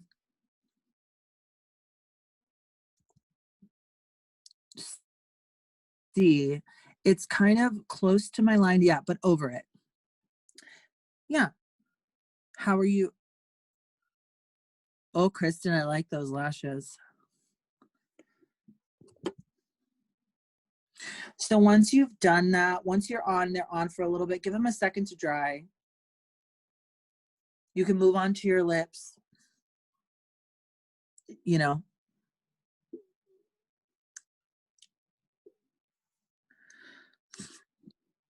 So you can kind of see, you can actually kind of see like my lower lashes, or my actual lashes are down here because this eye is really small. And then there's so much space. But from far away, you can kind of see. And I could use bigger lashes. In fact, I probably should. But, you know, if I did a lot of things that I should have done, I wouldn't be here. You know what I'm saying? So. Okay, is everyone's that's still here? Are everyone's lashes on or like gonna be on soon? No. Okay, you're fine. Take your time. Once you do that, now I go back. Once you're sure they're glued on, like you give a little testes. You know, once you're sure they're glued on and dry, go back in and use mascara to marry your lashes to the eyelashes, the fake ones. I probably should use an eyelash curler too. I don't do that. Again, I'm lazy.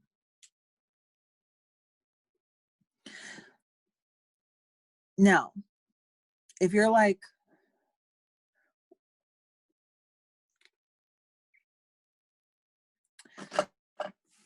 so if you have done your lips now, the liner and whatever, remember we did our brows earlier. Fabulous. Let's see. Great. Fabulous, Phaedra.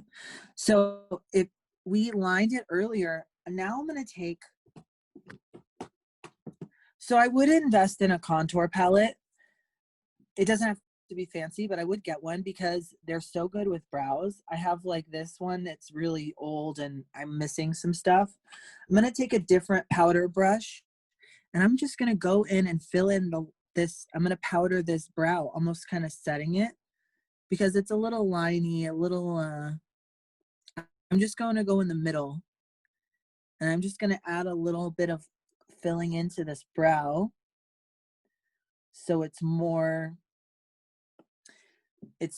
got more color in it. And as I get to the end, I'm going to take a smaller brush, a lip brush. I use lip brushes for everything but lips.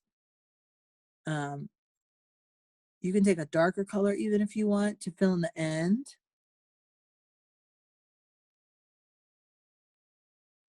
And that makes your brows filled in. And then you can go with a pen or a small brush or whatever you want. I'm going to use a different color to show you. This is a brown. I'm going to do more of these flecks right where I started in the first place to create, it makes it look like there's hairs. I mean, these are red brows, so, but it makes it look like they're hairs and it's kind of fun and effective.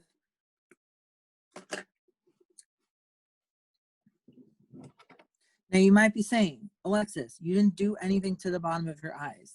And I generally don't because again, I have small eyes. But if you want to, you can take this light color and do, you know how you did your crease up here with the light into the dark? Just do the same thing right underneath. Do a light blue underneath, like this, in the corner. Just a little bit of color, some fun. This is a lot of people, if you go online, oh, you're gonna hit, I hit my eye. If you go online, watch YouTube tutorials. Oh, thanks, Jordy. Wait, the only thing I have to say is take your brush and wipe away all the powder. And then you're done. And then you can put a wig on or glasses on if you're feeling gross. Thank you, Jordy, for being here. Thank you so much for supporting. I'll see you out there. Okay, ladies, it's just us.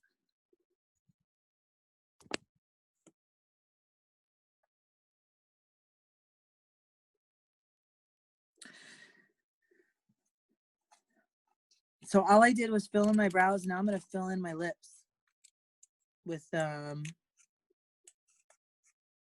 going to use the same color I used for blush.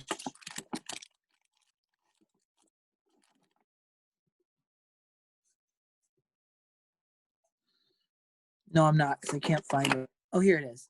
Nope, I can't find it. I'm going to use this. I just get cheapy lipstick. I do whatever. I just get cheapy lipstick. And I go inside the lines.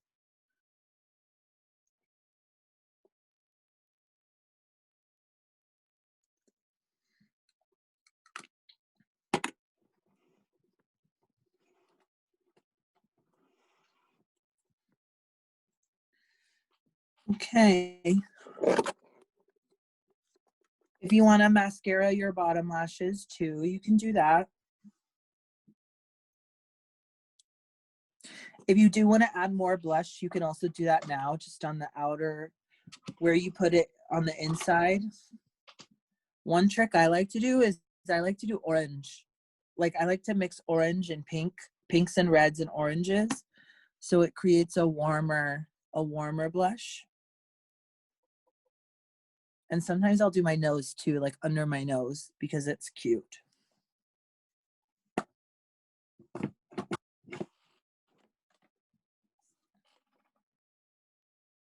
So when y'all get to a stopping point, or I mean, you could fiddle with this all day, but when you get to a stopping point, let me know and I'll show you how I'm gonna put my wig on. And then we'll be done with this cute little Zoom.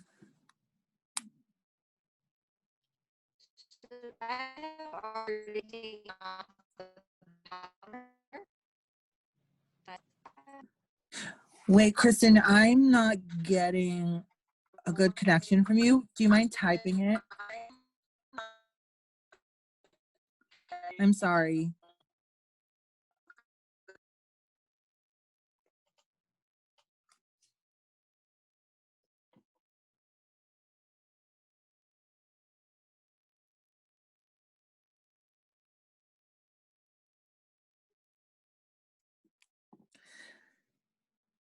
Yeah, you can. I said it when Jordy left. Yeah, you can just take a fluffy brush and just brush off the powder everywhere that we baked it. And then fill in your lips like normal. I'm sure y'all have experience with lipstick. The liner is really the big part of mapping out how you want to overdraw your lips, and then you just do normal lips.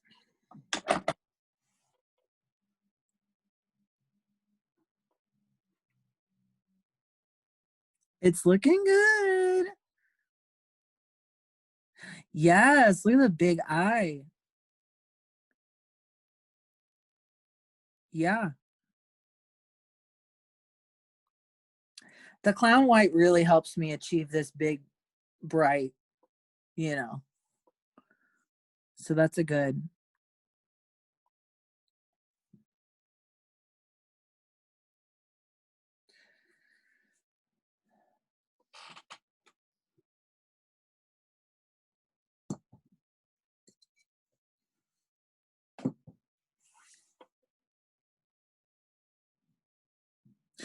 Okay, let's do eyes up. I want to show you real quick what I use to do. This is for a lace front wig, and I'm just starting to get a handle on how to make the lace lay really flat.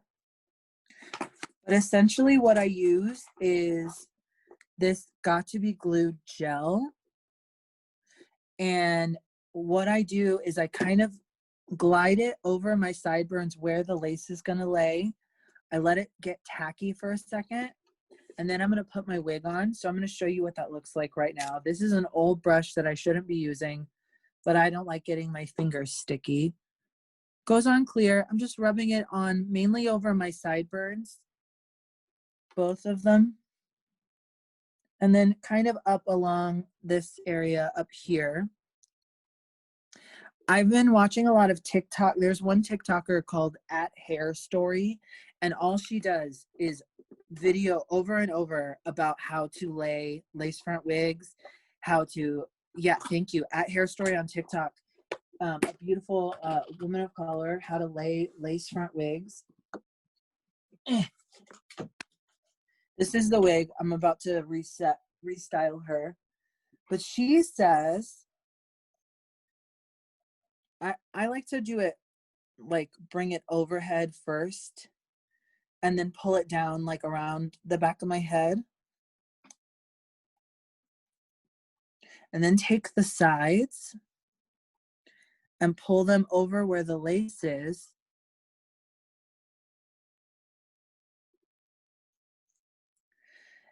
And you either hold it there or you get an instrument.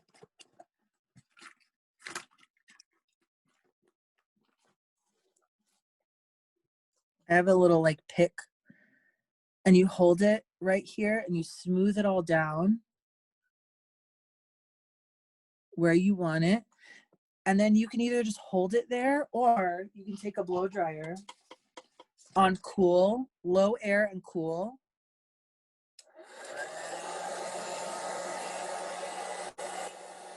Hold it down while you're blow drying.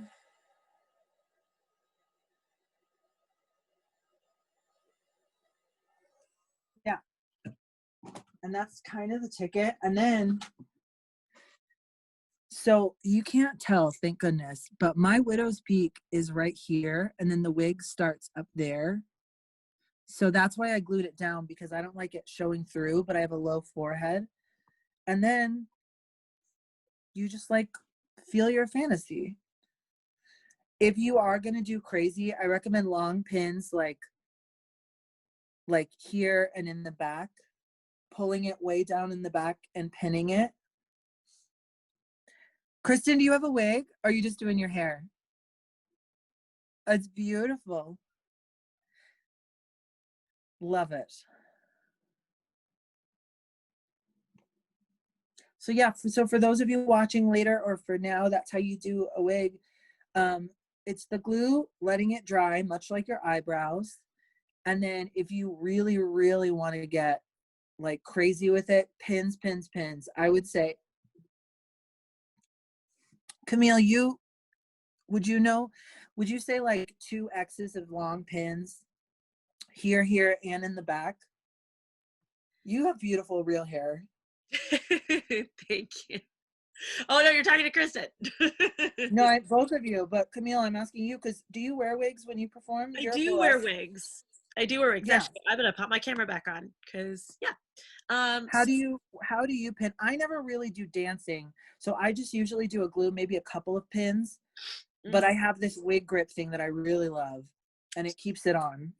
So generally speaking, for me, because I have so much hair, I will do like 2 plaited braids that come around, and then I'll flip them, and then what I'll do is I'll do pins into the braid along my crown, and then I will do X's like kind of like at the top of the crown, and then I'll do kind of like an X here and an X here so that there isn't as much weight on, like, depending on the edges. I am also using like my whole head to That's a good idea as well, or to secure the wig as well. And then if I'm doing a ponytail, it's like X's everywhere forever. Yeah, X's. Those are really, this is an actual pen. I shouldn't use that. Yeah. To our 2 remaining, thank you so much for staying. Do y'all have any questions or want me to go over anything? Kristen, you type because your internet or my internet doesn't work with yours. I love this purple, Phaedra. Thank you. Yeah, I just, when I was doing my eyes, I felt like it wasn't picking up the color as much over the eyebrow. Yeah, so that's why I use this. That's why I use an eyelid primer. I just started doing that. Yeah. It really does help. Also, the clown white, because it's so white, when you put anything on it, it's just going to pick it up. So that's why I say, so if you do have this is kind of the magic. This is kind of the magic trick to make it look because I agree, sometimes I'll buy these expensive palettes and I won't get the color to come on like this. Like, I don't know if it's the showing for you, but this is really blue. As long as you put anything over white, it'll look super, super good. Yeah.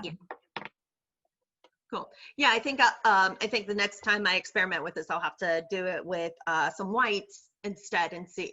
Yeah, I think that'll make a big difference. Yeah, and it looks crazy, but also like from stage especially, like it really looks poppy, you know. And because it's a cream, it helps clean up the lines of the brow. You can help cut this crease of the whatever. Since we're here, I want to try. This is what some people, I'm going to take these lashes back off.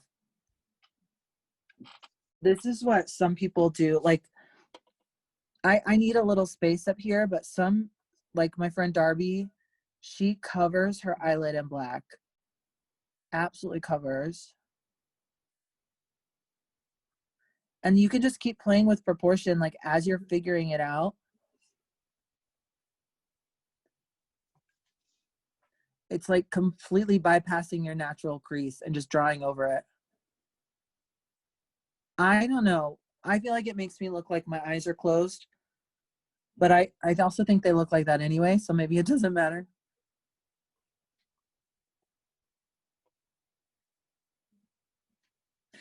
That's just another thing. If you go out, if you're doing a gig and you go out and you see something, if you see something you like makeup wise and you want to try it, after you get home and take your lashes off like I just did, just try it real quick before you take it off.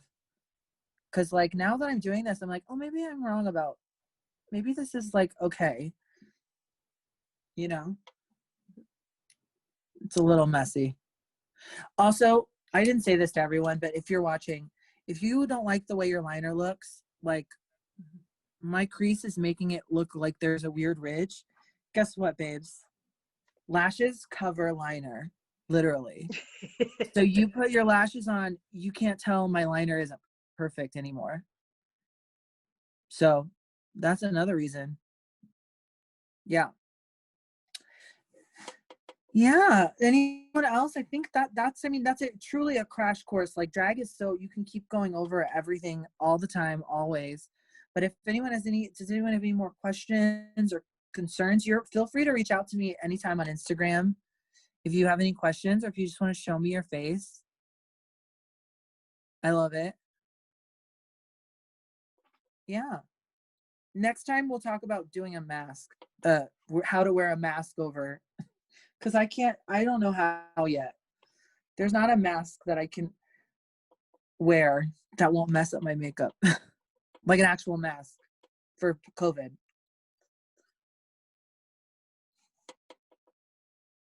Okay. Well, thank you all so much. This has been so fun. Thank y'all for allowing me to share my secrets. Yes, Kristen, do it for your students. Thank you all so much. And thank you, Alexis. Everyone here looks amazing. Everyone's makeup is killing it. Looking so good, making me feel very dowdy here with my lack of face while everyone else is just killing the game right now. Thank you again, Alexis. This was such a wonderful class. And thank you all so much for being here. Please make sure to check out, we have a couple other classes that are on the website now, and we have more coming up for the rest of the year. Next week, we have House of Wax, which is face and scar sculpting wax special effects. Which will be a super, super fun class, especially for Halloween. And then the week after that, we're going to have Vintage Appeal with a Modern Edge with C.O. Bast.